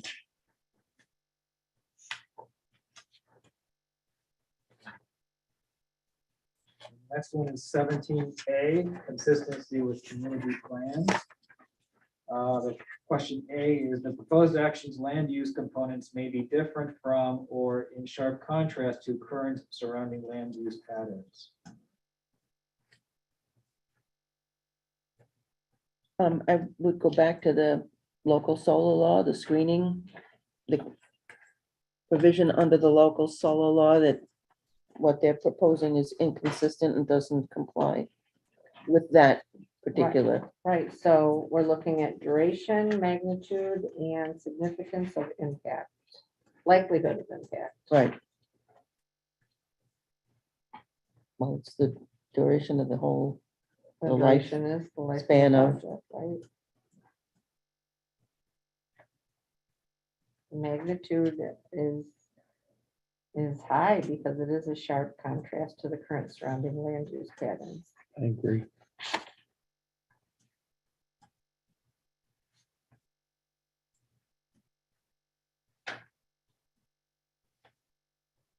Yeah, I could see it that way too, I guess, as long as they met the town law.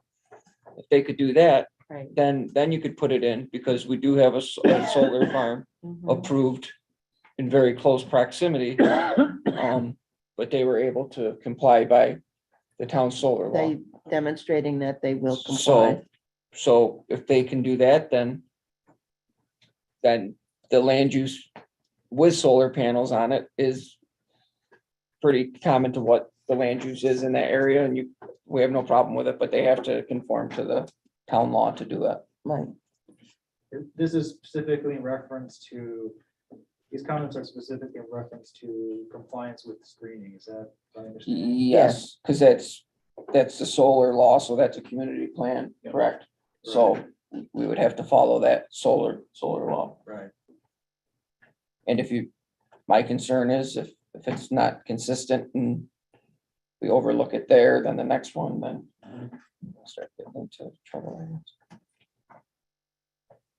So would your conclusion then be if they can comply with the solar law, then this would be a no? Mhm. Would have to be. 17C is the proposed action is inconsistent with local land use plans or zoning regulations. Same Same. response. Mhm. The next one is 17H, other. The comment previously was failure to demonstrate complete screening, so it sounds like we're still in the same general comments. Next question is 18E. This is consistency with community character. E is the proposed action is inconsistent with predominant architectural scale and character.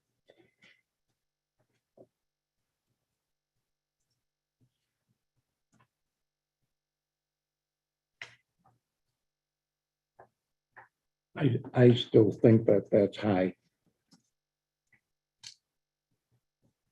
Or large, if you will. But if you're comparing it to the Warner, it's consistent with, That's where I was. Yeah, and we've already but- okayed that. But the Frontier project is, or Forefront project is just a small percentage of the surrounding community. It doesn't impact as many single-family residences. Right. There's nothing right nearby it.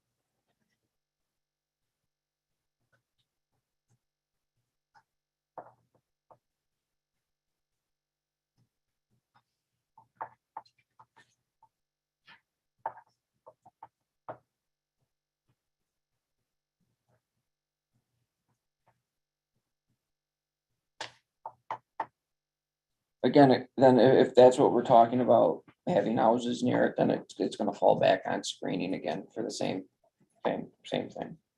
Right? Right. Mhm. I mean, I guess, I'm a little hung up on it. I guess I don't, the community character, because, I mean, we literally have another one. Not even a mile down the road, but I see your point where there's no houses around that one. That's the difference in it. So that's a different community. I guess you could look at it that way. And the people who will be impacted by this cannot see the Forefront one. I think I guess my thought on that would be for community character. I guess the reason I can look at that and say, okay, it's a little different than the previous project is only because there are more dwellings around this project than what we have around the other one. So Yes, I could see that being a little more significant without the proper screening. If we get the proper screening, then I think that we're back to a no on this one, is what I would say. I'm comfortable with that.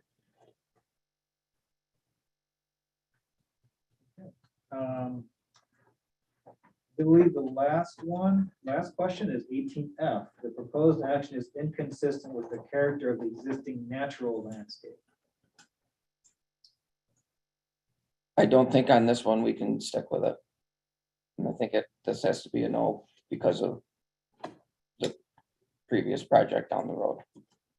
Because I don't know what, obviously, I wasn't here, Gene, you weren't here, right, when you guys went through the seeker process. So I don't know what the answer was on this one. I don't remember. The answer previously was, I believe it was no. It was a different board. We were all on Zoom. There wasn't, Right, it was just three of us. okay, so I guess I just don't know if we can say to this particular question, I don't know if we can say no to this with something Well, else in such close it's not proximity. no, come on. Oh, magnitude of I'm sorry. information. So the magnitude of this project, I don't think is any greater than the magnitude of the project that's already approved down the road. With it being inconsistent with the existing natural landscape. Yes, I would agree with that, except they are distinctly two different communities.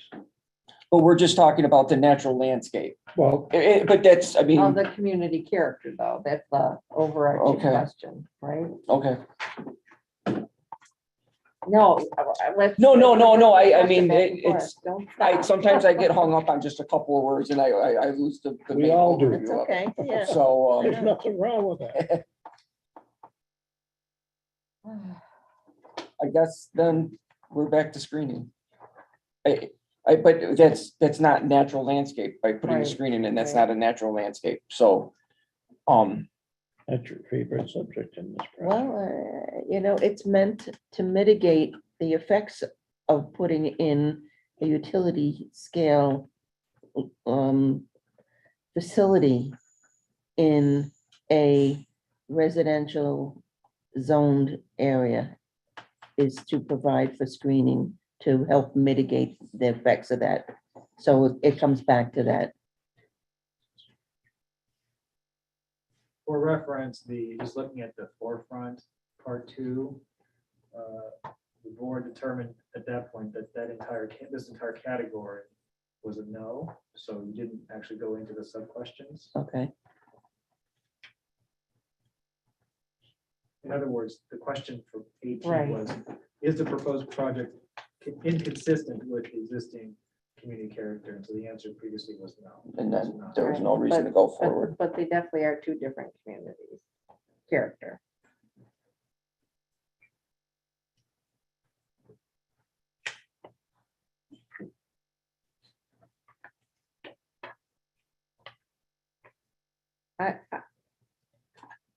It is inconsistent. So to me, the magnitude would be up there.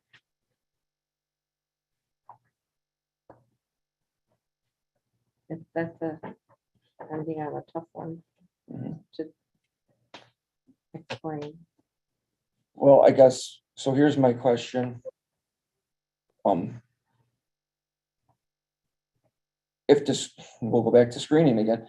If the screening was there and it didn't, we had, obviously, I would assume evergreen trees is what they're mainly gonna use for screening.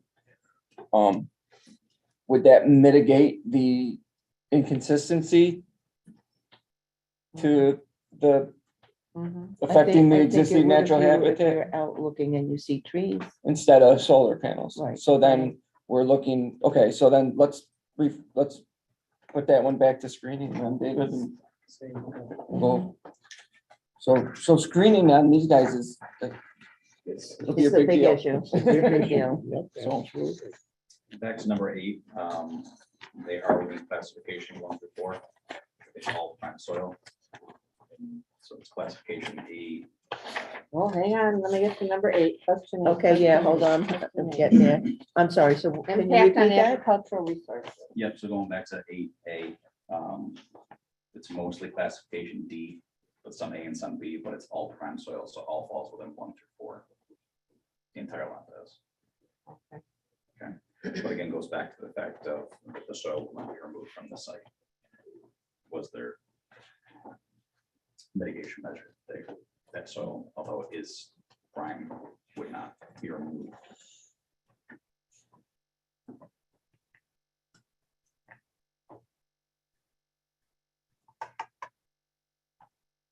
And I think we said because for 8A, right, because it was not being removed. It Yeah. didn't have a large impact. No, I don't think it did. So I think Or that's gonna be a no. We were just curious on. Right, where no, the soil was. absolutely. Thank you for that.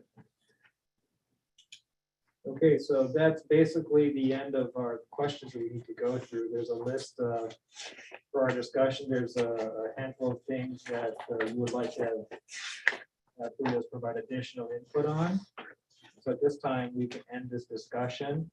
And perhaps, just like we did at the last meeting, give them 2 weeks. Yeah, I think it was 2 weeks to provide Mhm. answers. And we may, either MRV or I may follow up with them directly to put that in writing, or I'm sure they're listening, so they may do that too as well. And we'll pick this up at the next meeting.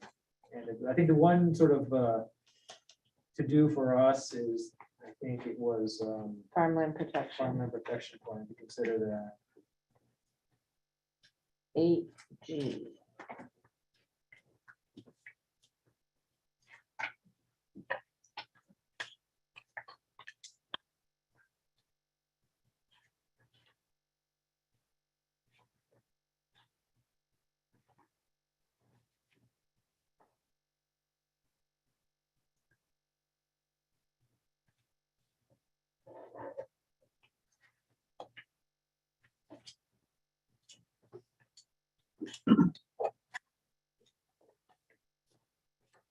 All right, All right, that's it.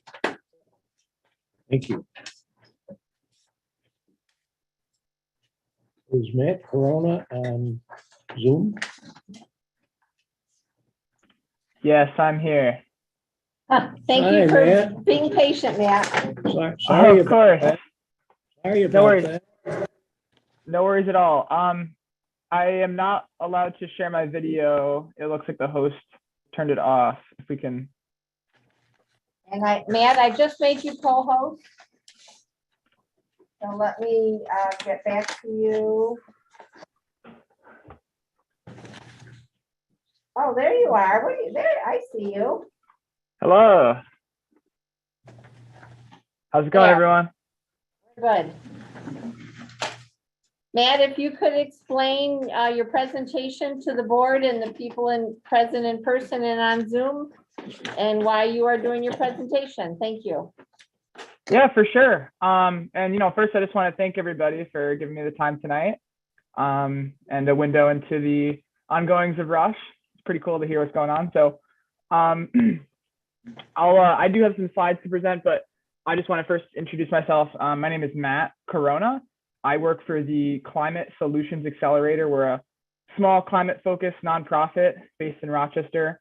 What I do for them is I run the Heatsmart Monroe campaign, and I'll talk a little bit more about what that is. But I'm here to talk about a potential partnership, perhaps, with the town of Rush, with the Heatsmart campaign, and with a group called Color Rush Green, which is sort of in the getting started phase. But we'll talk about a clean heating and cooling campaign in Rush and like what that means, and basically like what would the town would benefit from that. So I'll share my screen now.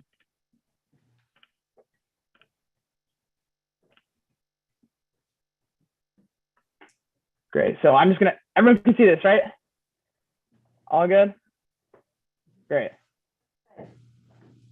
Okay, so please forgive my my use of the town seal without permission. I just threw it on my slides because I thought it looked nice. But like I said earlier, I work for the Climate Solutions Accelerator, and I run Heatsmart Monroe. And I'm hoping we can make Rush Heatsmart as well. So what Heatsmart is, it's a clean heating and cooling campaign. We're basically a free public resource for people to get information about home energy efficiency, about clean heating and cooling technology, and about the state incentives are for those topics. So we really, we don't make any money off the interactions we have with people. We're totally grant funded.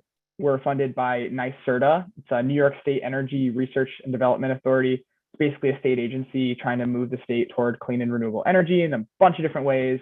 Solar, one of those ways, pertinent to the earlier conversation. But replacing the fossil fuels in people's homes is one of those things.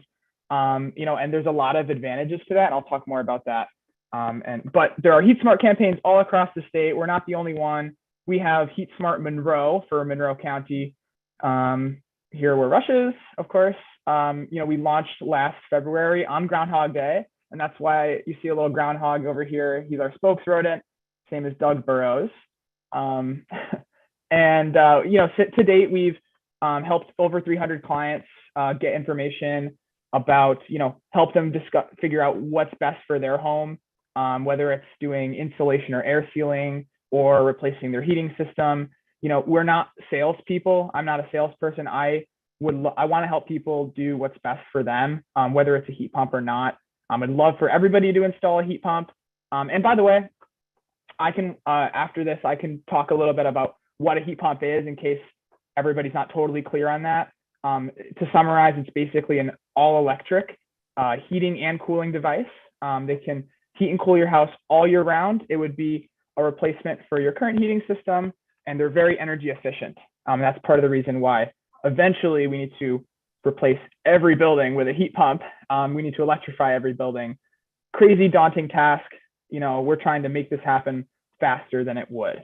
So we've helped over 50 homes install them since we launched, and hoping to do many more. So what we're helping homes to do is get their home heat pump ready and then get a heat pump if they can, right? Or if they want to do that, right? So when we're helping homes, when I say get heat pump ready, I mean, make building envelope improvements like air sealing and insulation, and then to replace their heating system with a heat pump. You can also heat and cool or just heat your hot water. So how we work is we have a one-on-one conversation with our clients where we meet them where they're at. Not every home is looking for a new heating system. Some people have just installed them, but maybe they're looking for a free home energy audit where they can learn, have a home performance contractor help them learn, if there's opportunities to insulate or air seal their house to make it more efficient, no matter what heating system they have.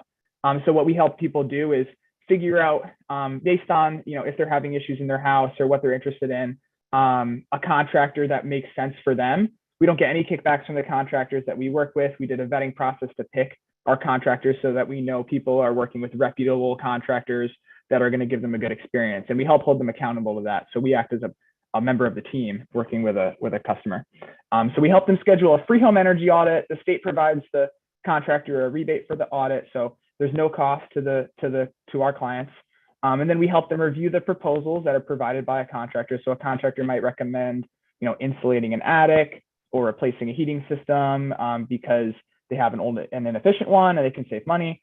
So we help to review those recommendations, make sure that they're rational and sound and that customers are getting a fair price. And then we help them to make a decision, and we would, again, I just try to help people make a decision that's best for them. And, I'm not selling them any heat pump or equipment. We just want people to be happy and healthy in their homes and warm in the winter. So why are we asking Rush to partner with us on a campaign to bring this information to the residents of Rush? Well, we're really trying to connect Rush to the valuable incentives and unbiased guidance that our campaign offers. We can help Rush residents save a ton of money on utility bills, whether it's making energy efficiency improvements like air sealing and insulation, or if they're heating with propane or fuel oil, which are up a ton this year, like have almost doubled in price since last year. We can help them save a lot of money by switching to a heat pump, which again is all electric and very energy efficient. So for those who don't have access to natural gas, it's an awesome money saving opportunity.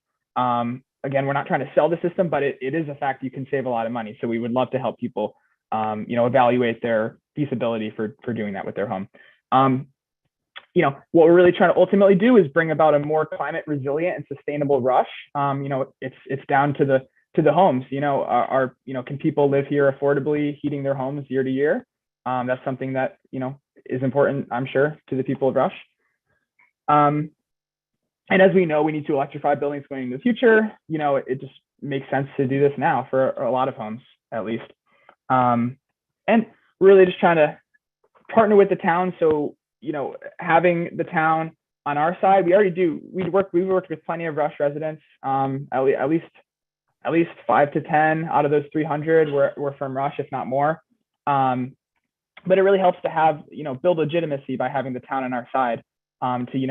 With marketing materials, if we're doing events, we can say, we're working with the town. So that's part of the benefit for us of working together with the town.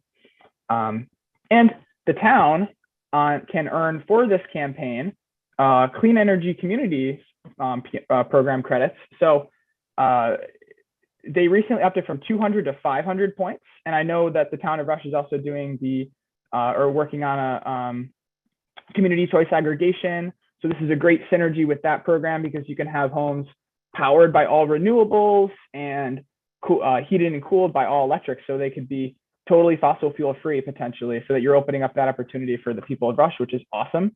And if you complete the campaign, the town gets a $5,000 action grant, which they can use for pretty much anything that's, has to do with sustainability. So there are some loose rules around that, but it's pretty, relatively unrestricted funds. And all we have to do, it's kind of crazy. The requirements that we have to meet are really low. All we need to we need to engage 5 participants, only 5, and 3 homes need to make some sort of improvement, meaning, air sealing and air insulation or a heat pump, and like I said, I just want to help people make a good decision for them.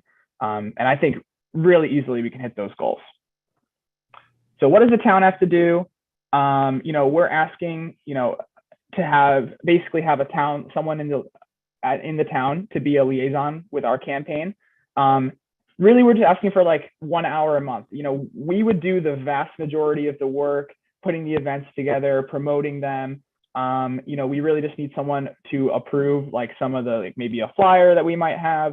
The biggest thing up front is approving the scoping document, which would allow the town to get the credit for the campaign through that Clean Energy Communities program. So that would be the first thing, and that's how we would get started, is working on that scoping document, which is really just a plan. It's pretty easy to put together. I have a template, all we have to do is pop some information in. I can share that if you're interested. And then someone just to approve the flyers, mailers, or other creatives we put together. And then I put together this kind of a la carte support options, and by no means are any of these, required from the town, but it'd be great if you can help share any events we would do on Facebook that, that we'd be partnering on. So if we did like an event at the library, which we've actually done before at the Rush Public Library, it would be great if the town could like share those on their social media, share it in any other way possible. You can have a press release. We can print some lawn signs, whatever way that the town wants to help support the campaign and get this information out, this valuable information to the residents of Rush. That would be so much appreciated. Event facilitation is another big one. Helping us find meeting space, maybe, at the town hall even. So that's what we're kind of asking of the town. How would we report it? Heatsmart does all of the client tracking. The town would have to do nothing actively. We would basically handle all of the leads, and we already do this for all of our leads now, just to make sure that our clients are, being supported through the length of the process, from talking to an installer initially to potentially getting something installed. So we can basically do all the reporting for it, give you the documents ready at the conclusion of the campaign once we have achieved those, again, very easy goals. And we have some local other towns that are doing something similar. So a great example is Penfield. We're nearing the conclusion of that campaign. We have 2 completed projects, and the last one I think just got the contract signed.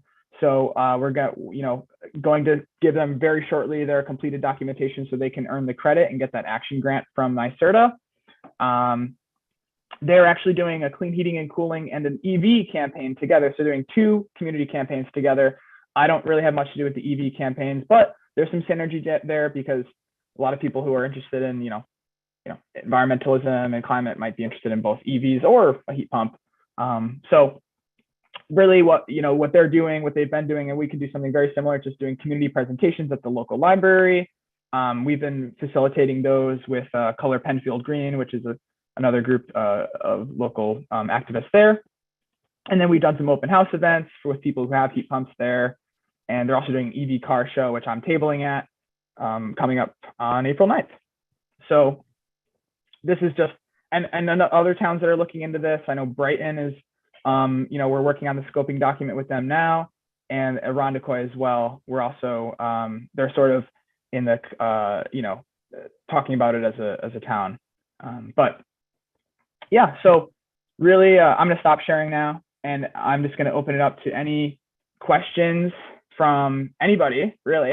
I know there's sort of a lot of information there. I can talk more about heat pumps as a technology if you're interested, just to clear up any understanding. There's a lot of misinformation out there about heat pumps in this climate that I would love to clear up if needed. Matt?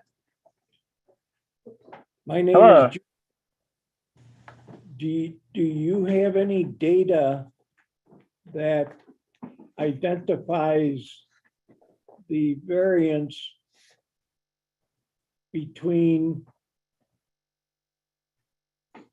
a 30-year-old heat pump and a new product that you can forecast 30 years out?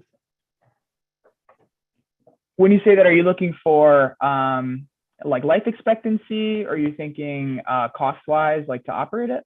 Efficiency of operation. Efficiency? Yes. Yeah, so heat pumps, so I want to be clear that there are two main types of heat pumps. Geothermal is a ground source heat pump. A lot of people may have heard of that before. Those have been around and worked very well in this climate for a long time. And they've only gotten more efficient as the technology has gotten better.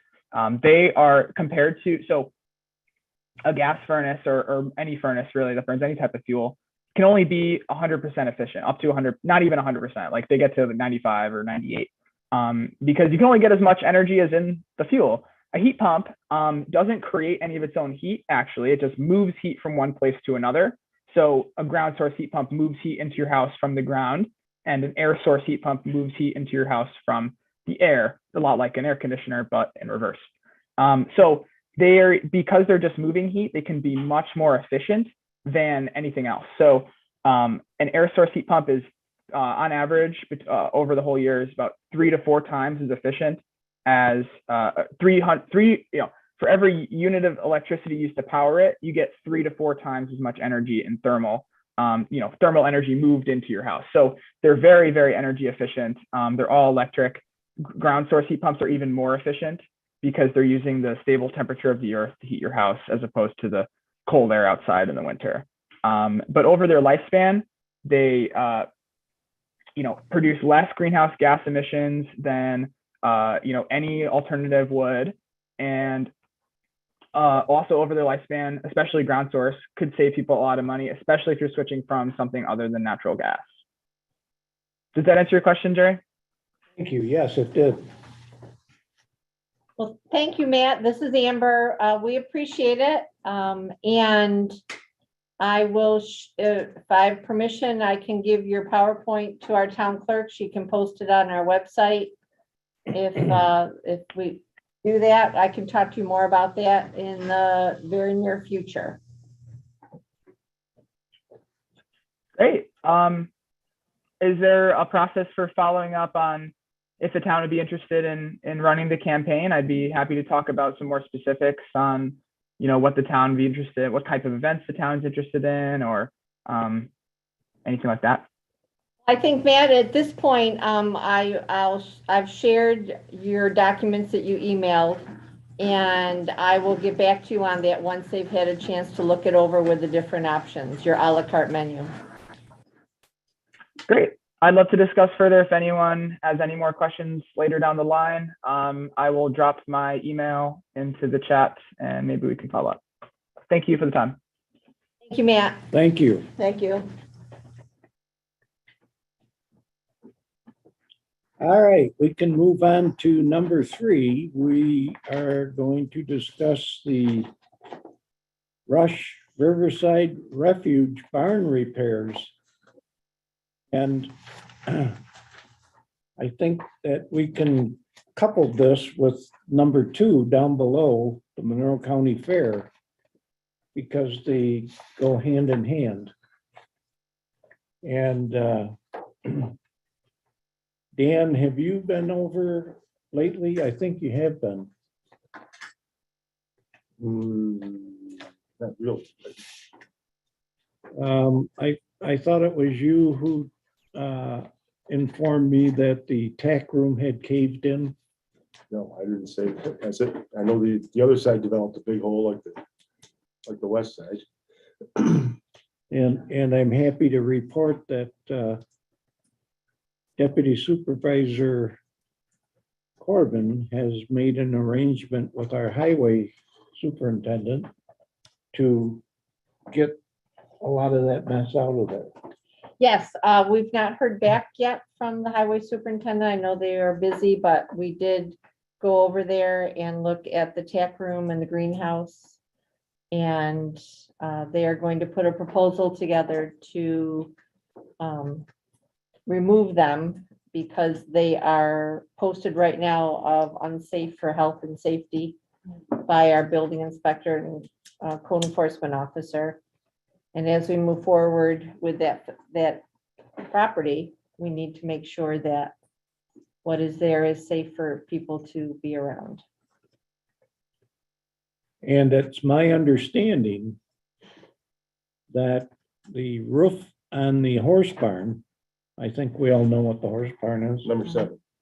The roof on the horse barn, the collapsed tack room are the two things that are needed to get that in condition to be used by the county fair. Is that true? The roof's important, but the siding, or it's lead paint on the outside of the barn also, so that needs to be addressed. Can you just paint over it? You're saying it's peeling or, It's, I mean, I've been there, but I didn't look Yeah, it's- specifically at that. it's in poor shape. It's coming off pretty good. That's on building 7 or multiple buildings. Building 7. It could be on multiple buildings, couldn't it? I believe that all the buildings are, aren't they? But the When other buildings CHA might did not it? have lead paint on, Oh, okay. but that one does. A horse Okay. barn does. Okay, but are you allowed to just paint over that? Is that acceptable? It would have, It is, I know it is in rental property, you can paint over lead paint. Mhm. As far as I, John, If it's already peeling, you're not gonna be doing any good by painting over it. Yeah, You're gonna have to deal with the it's in contaminant regardless. poor shape. I think there's a lot of peeling and flaking. it's a potato chip You're look. you're not gonna get paint to really give you any longevity. Right, right. That's on the exterior. I don't know about the interior. The interior is all painted too, but I don't know if that's Mm. lead based or not. I wouldn't be surprised if that was lead paint also. I don't Probably. know. Probably with the But age. what is the Yeah. date, 74 for lead paint? So once we get the estimate, I can report on that. I'm not sure what you want to do about the roof of the horse barn. Well, I think, Dan, do you remember the overall condition of the roof? Does it need a repair? Does it need a whole new roof? Needs a whole new roof. We talked about putting metal on it. I think we should put together an RFP and just get it done Mhm, before it gets, I mean, it's been quite a while. I agree. And if the tack room is any evidence of what it will be like in the near future, or the other 2 barns over there. yeah, Yeah, the other 2 barns are, yeah. they're saving at this point. No, Well, we talked about it. Number Yeah. 2 is better, but it's not still, for long. it's still got a, You're The talking eaves are about falling the- off. The one that the firemen use, Yes. that's better shape. Yes. slightly. The Oh, really? eaves, it's rotted back to the eaves, back to the wall Ooh, on the one side. I mean, in your opinion, better to demolish? at least number 1, I don't, I spent a lot of time Number- at number 1 and Yeah. it needs to be. anything's gonna take a lot of money. I mean, if you're gonna try to save it, it's gonna take a lot of money. And then after you do it, what's the use? Yeah, what are you gonna use it for? You can put a lot of money into it and save it, but for what?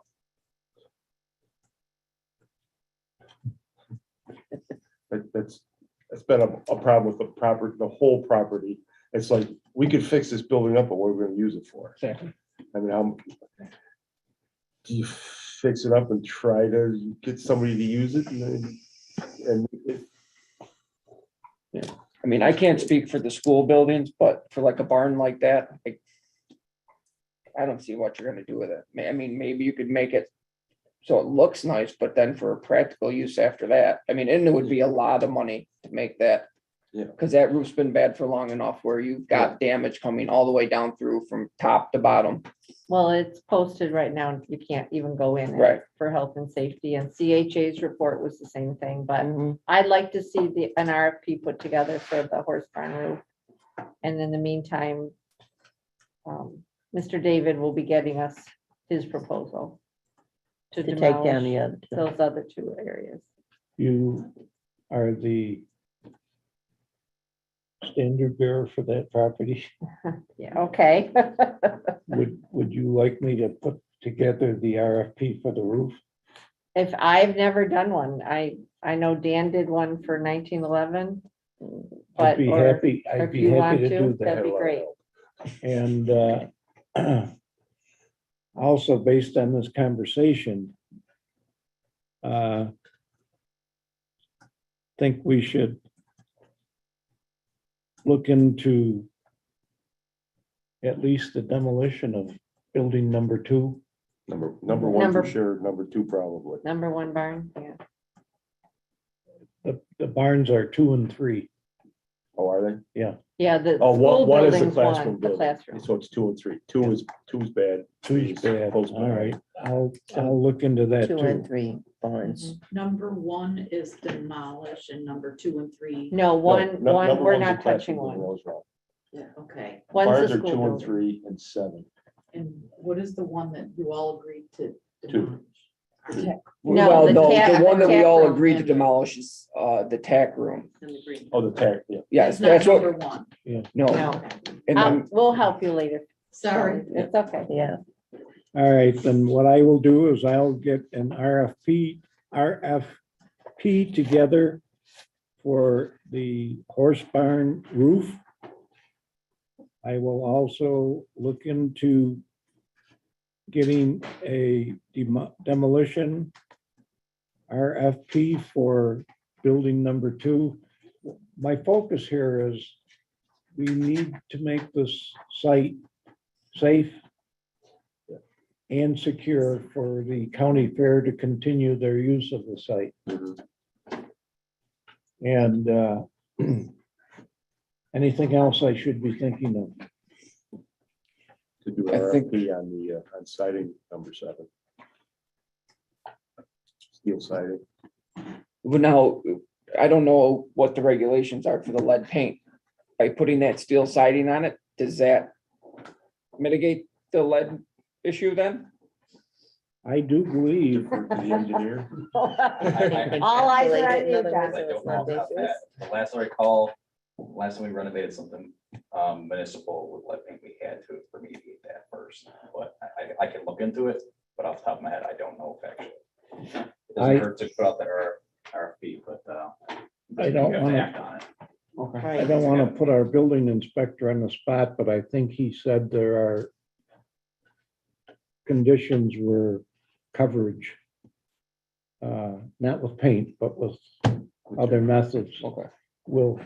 And he do- went through the horse barn last year with us, so he wrote a report on it. Well, Yeah. I think we should check out the inside also, because I don't Mhm. know what's in there. And in terms of paint. Right, and it might be in his report. I'll Could be. look at it. I would The just, paint on the inside is I would much just better advise- condition than the outside. That's what I was gonna say. Maybe the paint on the inside isn't flaking, so maybe you It's- could go it's- over it with a it's pretty coat of good. paint and seal that up and be okay.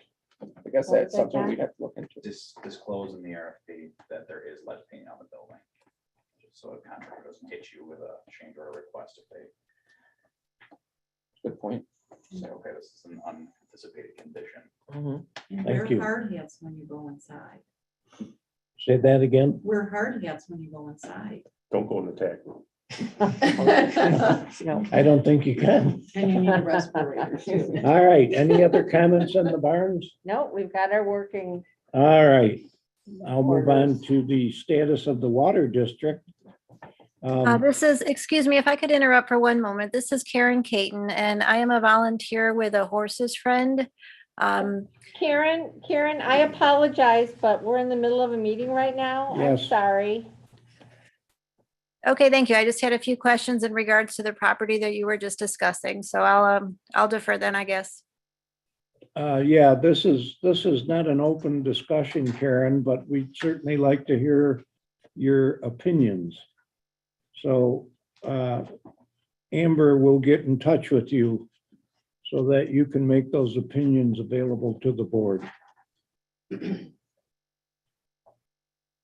I hope she heard me. I'm gonna send her a message to send me her contact Okay, information. thank you. Yeah, thank you Um, very much. Yep.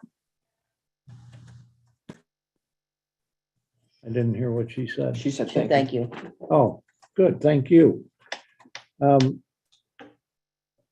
As most of you know, there's a serious water problem that many residents of the town face. And one of my delights has been that Councilperson Wooliver has agreed to be the liaison to that project and the activities surrounding it.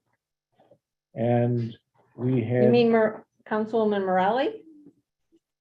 who did I say? Wolliver. Well, maybe he's gonna come out of the shadows. He and was shaking surprise his me. head no, so I thought maybe I didn't know. Make it to the Sorry. water meeting, huh? I'm sorry. Not Councilperson, if they want to exclude anybody. Councilperson Morelli, oh my gosh, sorry, Dan, I didn't mean to scare you like that. No, man, just pick up Councilperson, a shovel and start going. Councilperson Morelli was in attendance at a meeting we had. And as the recently agreed to liaison for the water project, I will let her give you a short update on where we are with that and where MRB is and the Well- fact that we're started. Yes, we're moving forward to identify what potential water districts there could exist. And one of the first steps that was identified to us, which is happening now, was to get information on all the tax parcels within those districts that currently are not serviced with public water, so that we can get a better idea and price this out, what it might be, and then, from there, there will be a survey going out, there will be information going out once we have some more basic information that's being updated as we speak. So we've already got that started. And judging by, location to get, judge the interest, so you could have many districts.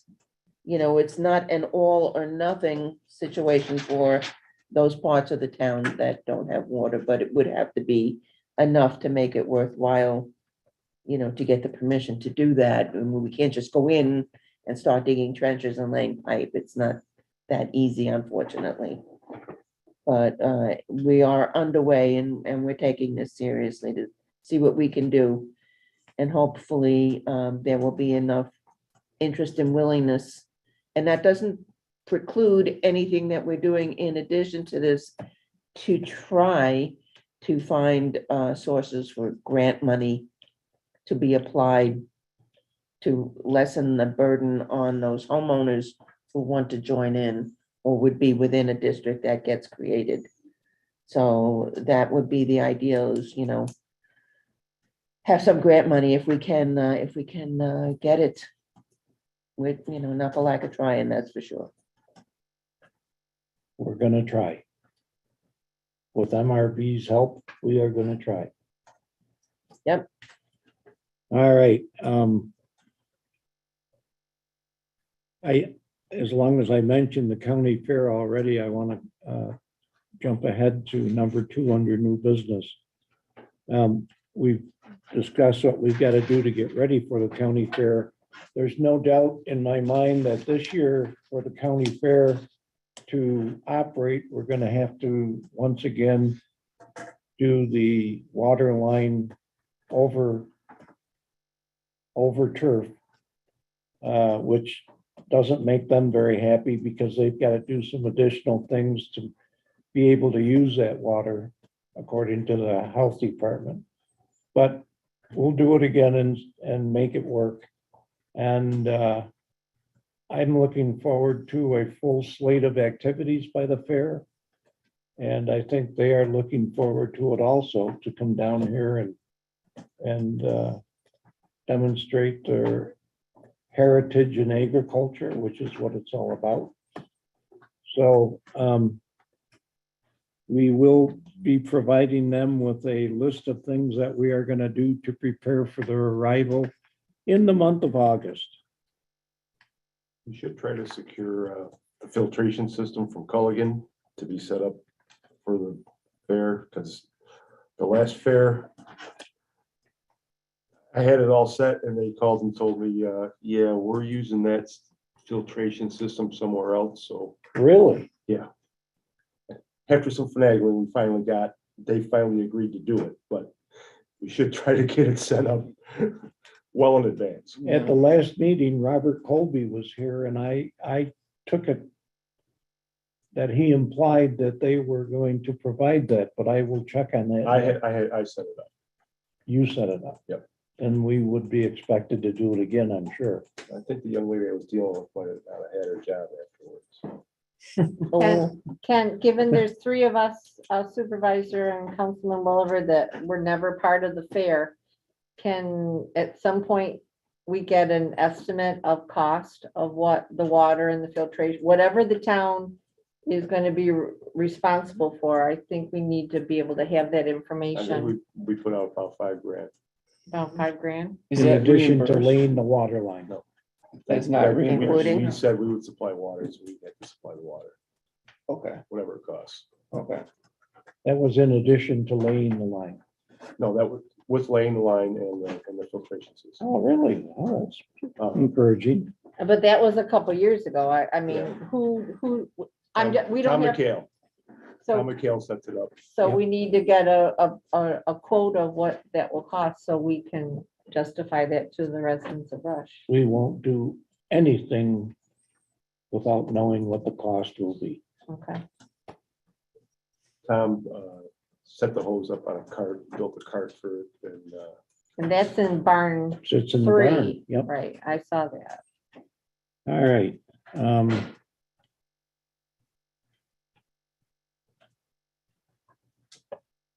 Number 1.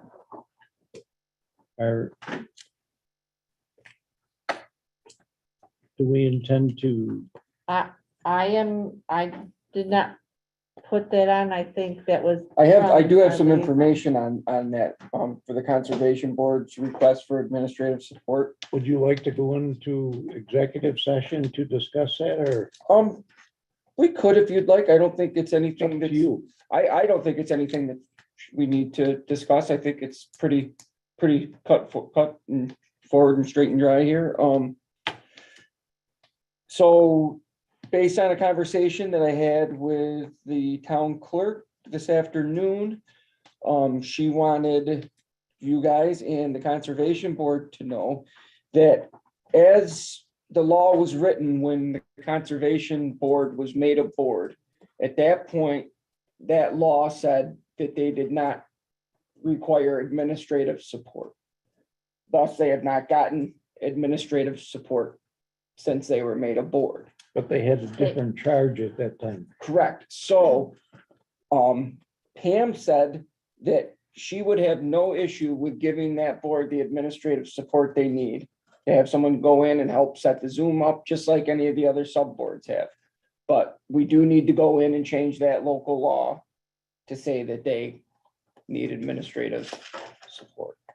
So we just need to have a resolution drawn up to change the law that made them a board that said they didn't need administrative support was not required for the Well, Conservation the Board. local law was drafted by Attorney Mancuso, not the Conservation Board. Right, no, no, yeah, I understand that, but so we just need to bring that law up and say that now they are, and that once we do that, then Pam had no problem and Shelley had no problem with providing that support to the Conservation Board. I will confirm that Pam and I discussed that late this afternoon. Well, not late, but this afternoon. And she reiterated the same thing to me, that Yeah. we should have that law amended. Yep. And then the town clerk and the deputy town clerk would provide that board with their clerical services. Yep. So that's all I had. I think that's good news for that board. I think it's excellent news. I think that will help out a lot with That we have. Yeah. So that's all I have on that for new business. If Great, anybody thank else you. have anything? No. Any, I have a question. Do we have to wait for the law to become final to provide that support? yes, Okay. yes, otherwise you will yell at me. I will never yell. Yes, we will do that and get it done as quickly as possible.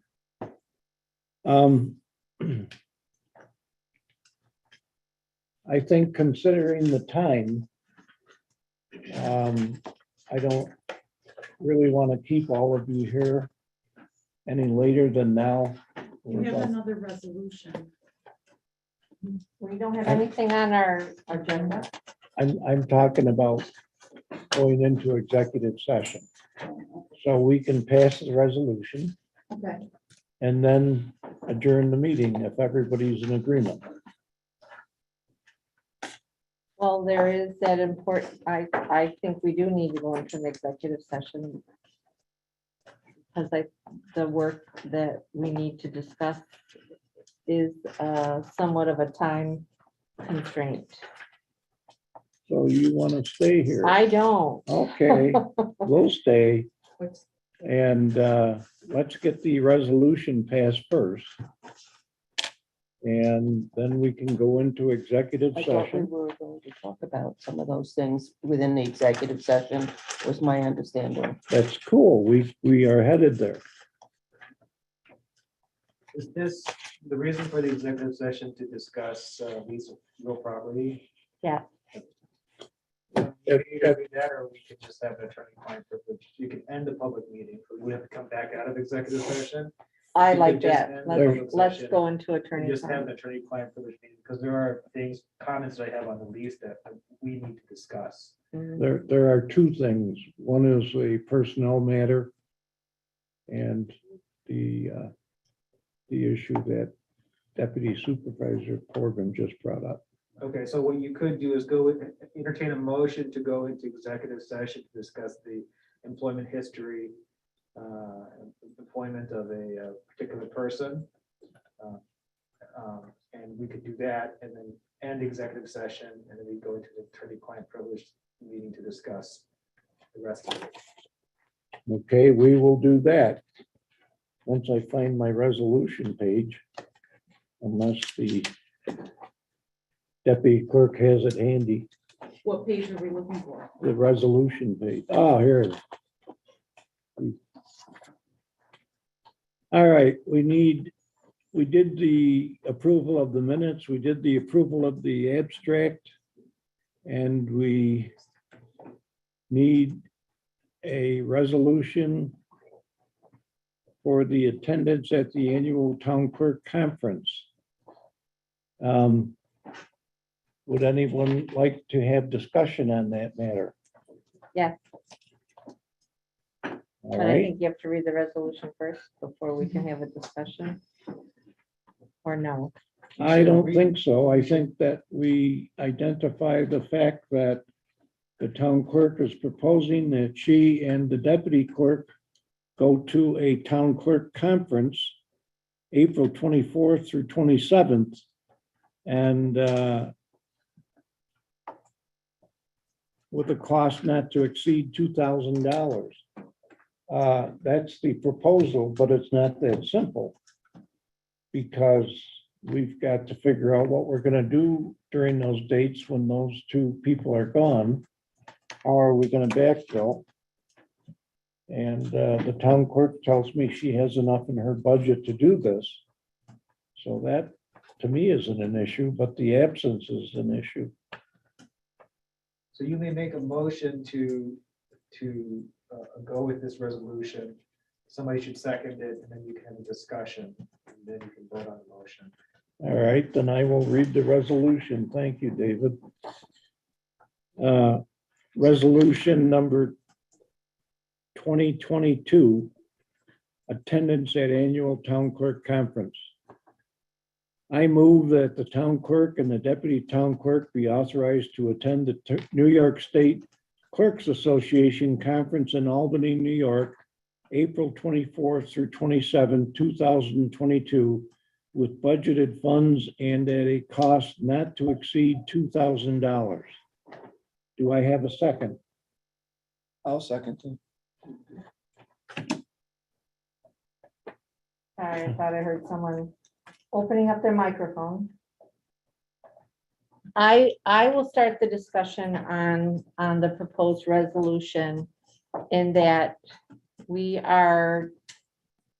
that office services the residents of Rush.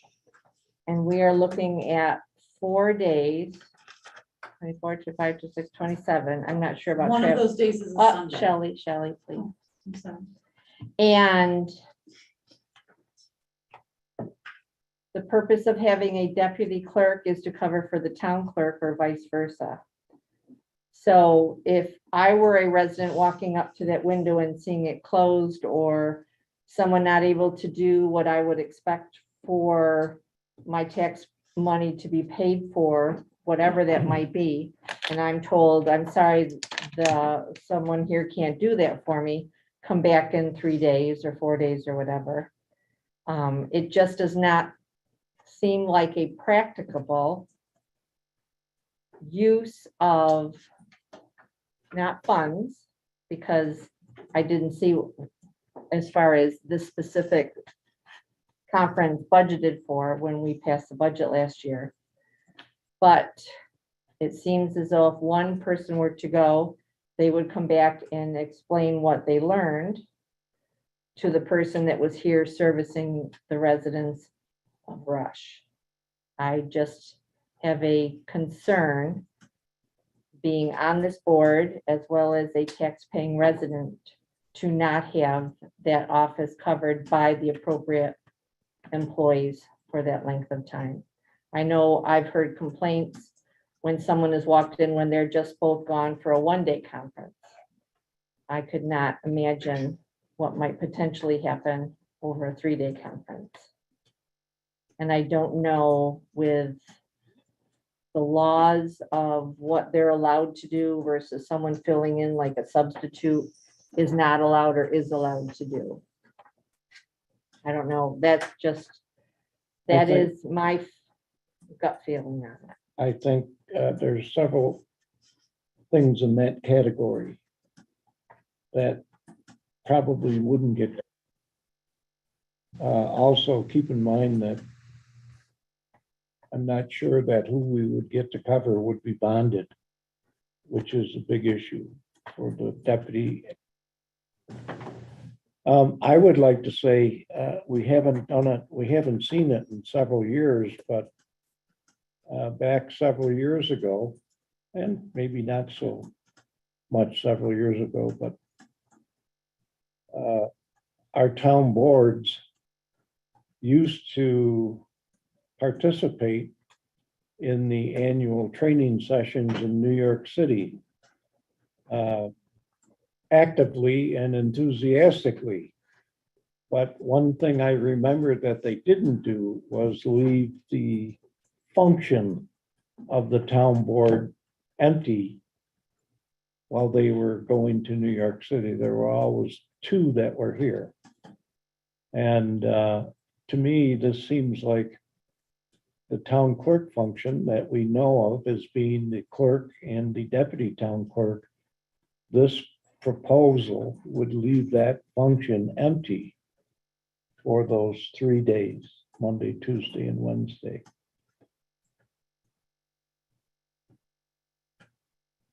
I don't feel there's an issue with spending the money because the clerk budgeted it.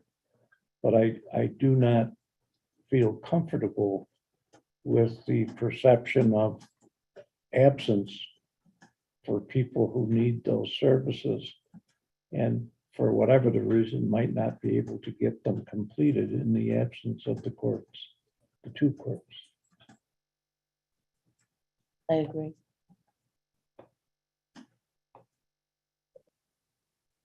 concerned about that. I thought that's why we have a deputy to cover for the clerk when the clerk is not available or is going to attend these things.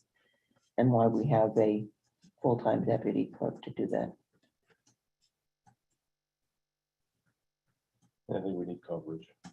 Pardon me? We need coverage.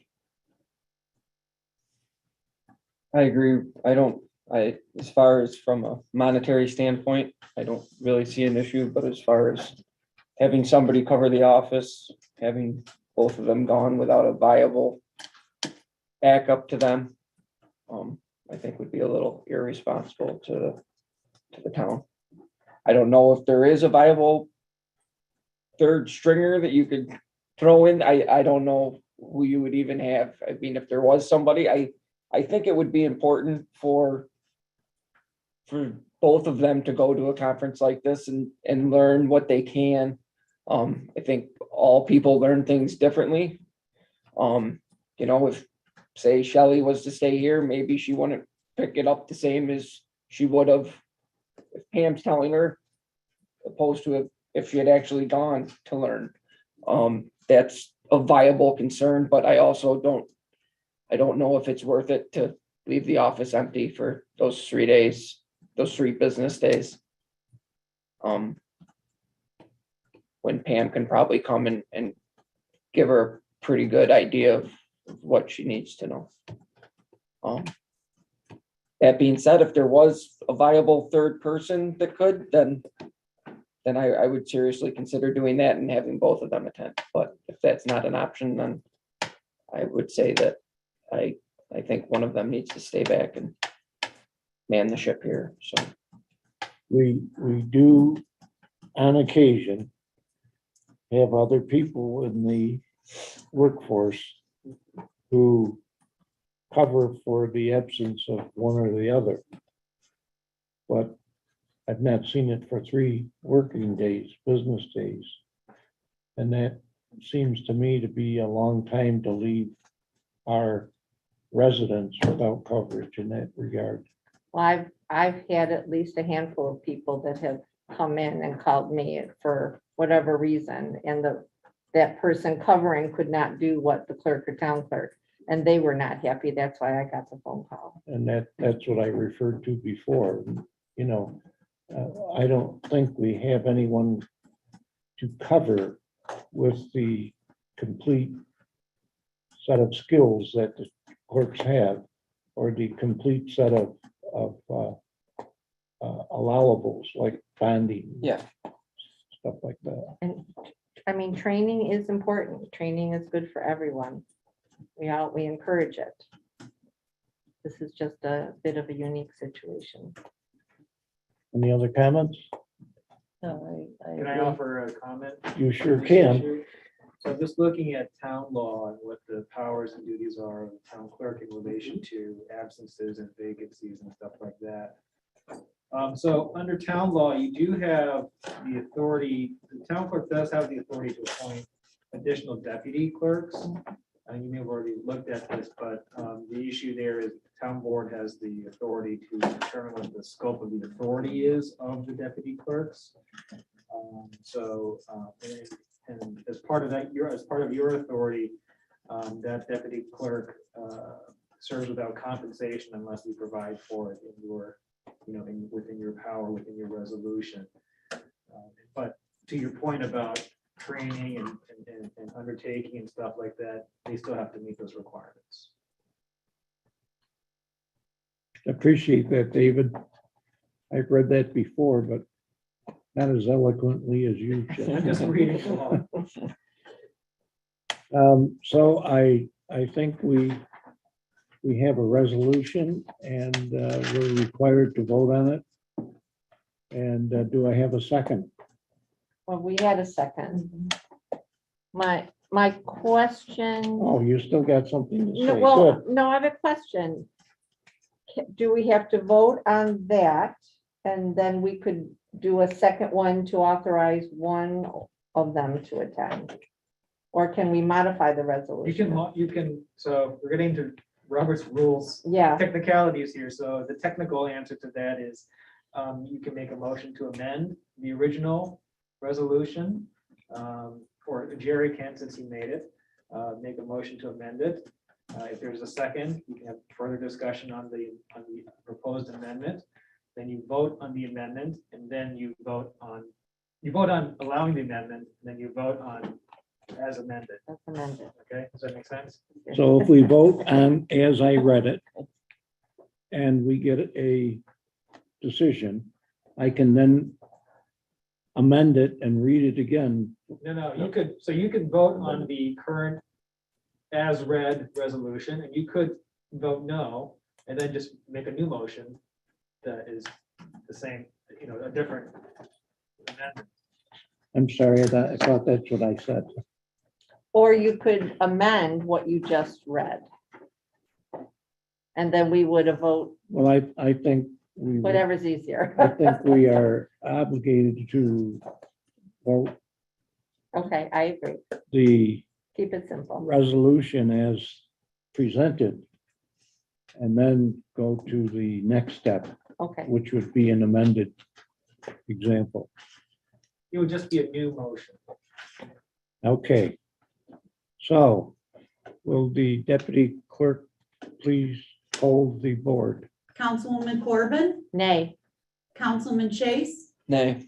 Councilwoman Morelli, Nay. Councilman Williver, Nay. Supervisor Cusey. Nay.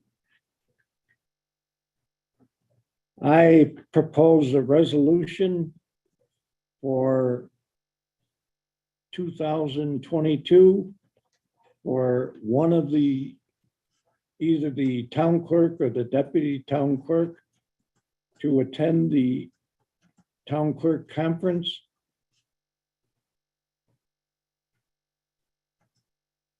by the New York State Clerks Association Conference in Albany, New York, April 24th through April 27th, 2022, with budgeted funds and at a cost not to exceed $1,000. Do I have a second? I'll second it. Councilman Corbin, Aye. Councilman Chase, Aye. Councilwoman Morelli, Aye. Councilman Williver, Aye. Supervisor Cusey. Aye. Okay. I thank you very much. And we will go into executive session. And I don't believe we're going to be making any decisions in there. You And need the to motion executive- to go into executive session. Executive session to discuss an employee. So the proposed motion would be to enter into executive session for the purpose of discussing the employment of a particular person or matters leading to that person's employment, promotion, demotion. I so move I agree. Whatever. he at said. 9:43. That Right. works for me. Yeah, this one's easier. Yeah. So that's not an adjournment, it's just, you're going, it is an It is adjournment. not an adjournment. It's not an It's still an adjournment. no. open meeting, so at the end of the executive session, there'll be a motion to come out of executive session. And I assume there will be a motion at that point to adjourn the open meeting. I stay here, do I go?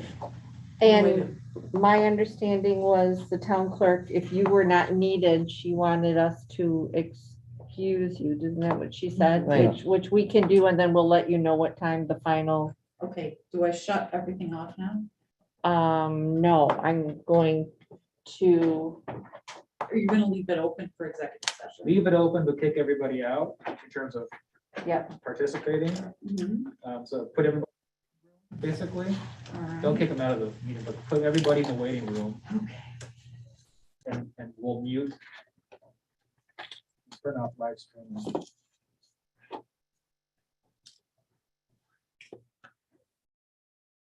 Nice if everybody just went away. It's very not if you difficult. have to do Can that. they do that? I don't know. I didn't know, I I never- didn't know we could do that ourselves. I never tried to do it myself. Yeah, On go Zoom? into a waiting To go room. into waiting, on room. Zoom. I don't think Oh, I don't we know. could. We'd have to. Okay, they are all in the waiting Yeah. room, but I need to stop. So, and Phyllis, you will have to YouTube. leave as well. I apologize. You're Do I not need to going s- into, No, I No, think we're we're gonna gonna do it stay right right here. here. Do I stop, so where do you want us to wait? do I stop You can YouTube wait out in the live? hallway. Yes. Yes, Are you going to do any action No. afterwards? No action. There will be no action, no after? Correct. Okay, well, if there is, that needs to be Right. It's not letting me. noted. All right, then I'm Stop leaving. the you- Have a good night. Thank you. Want me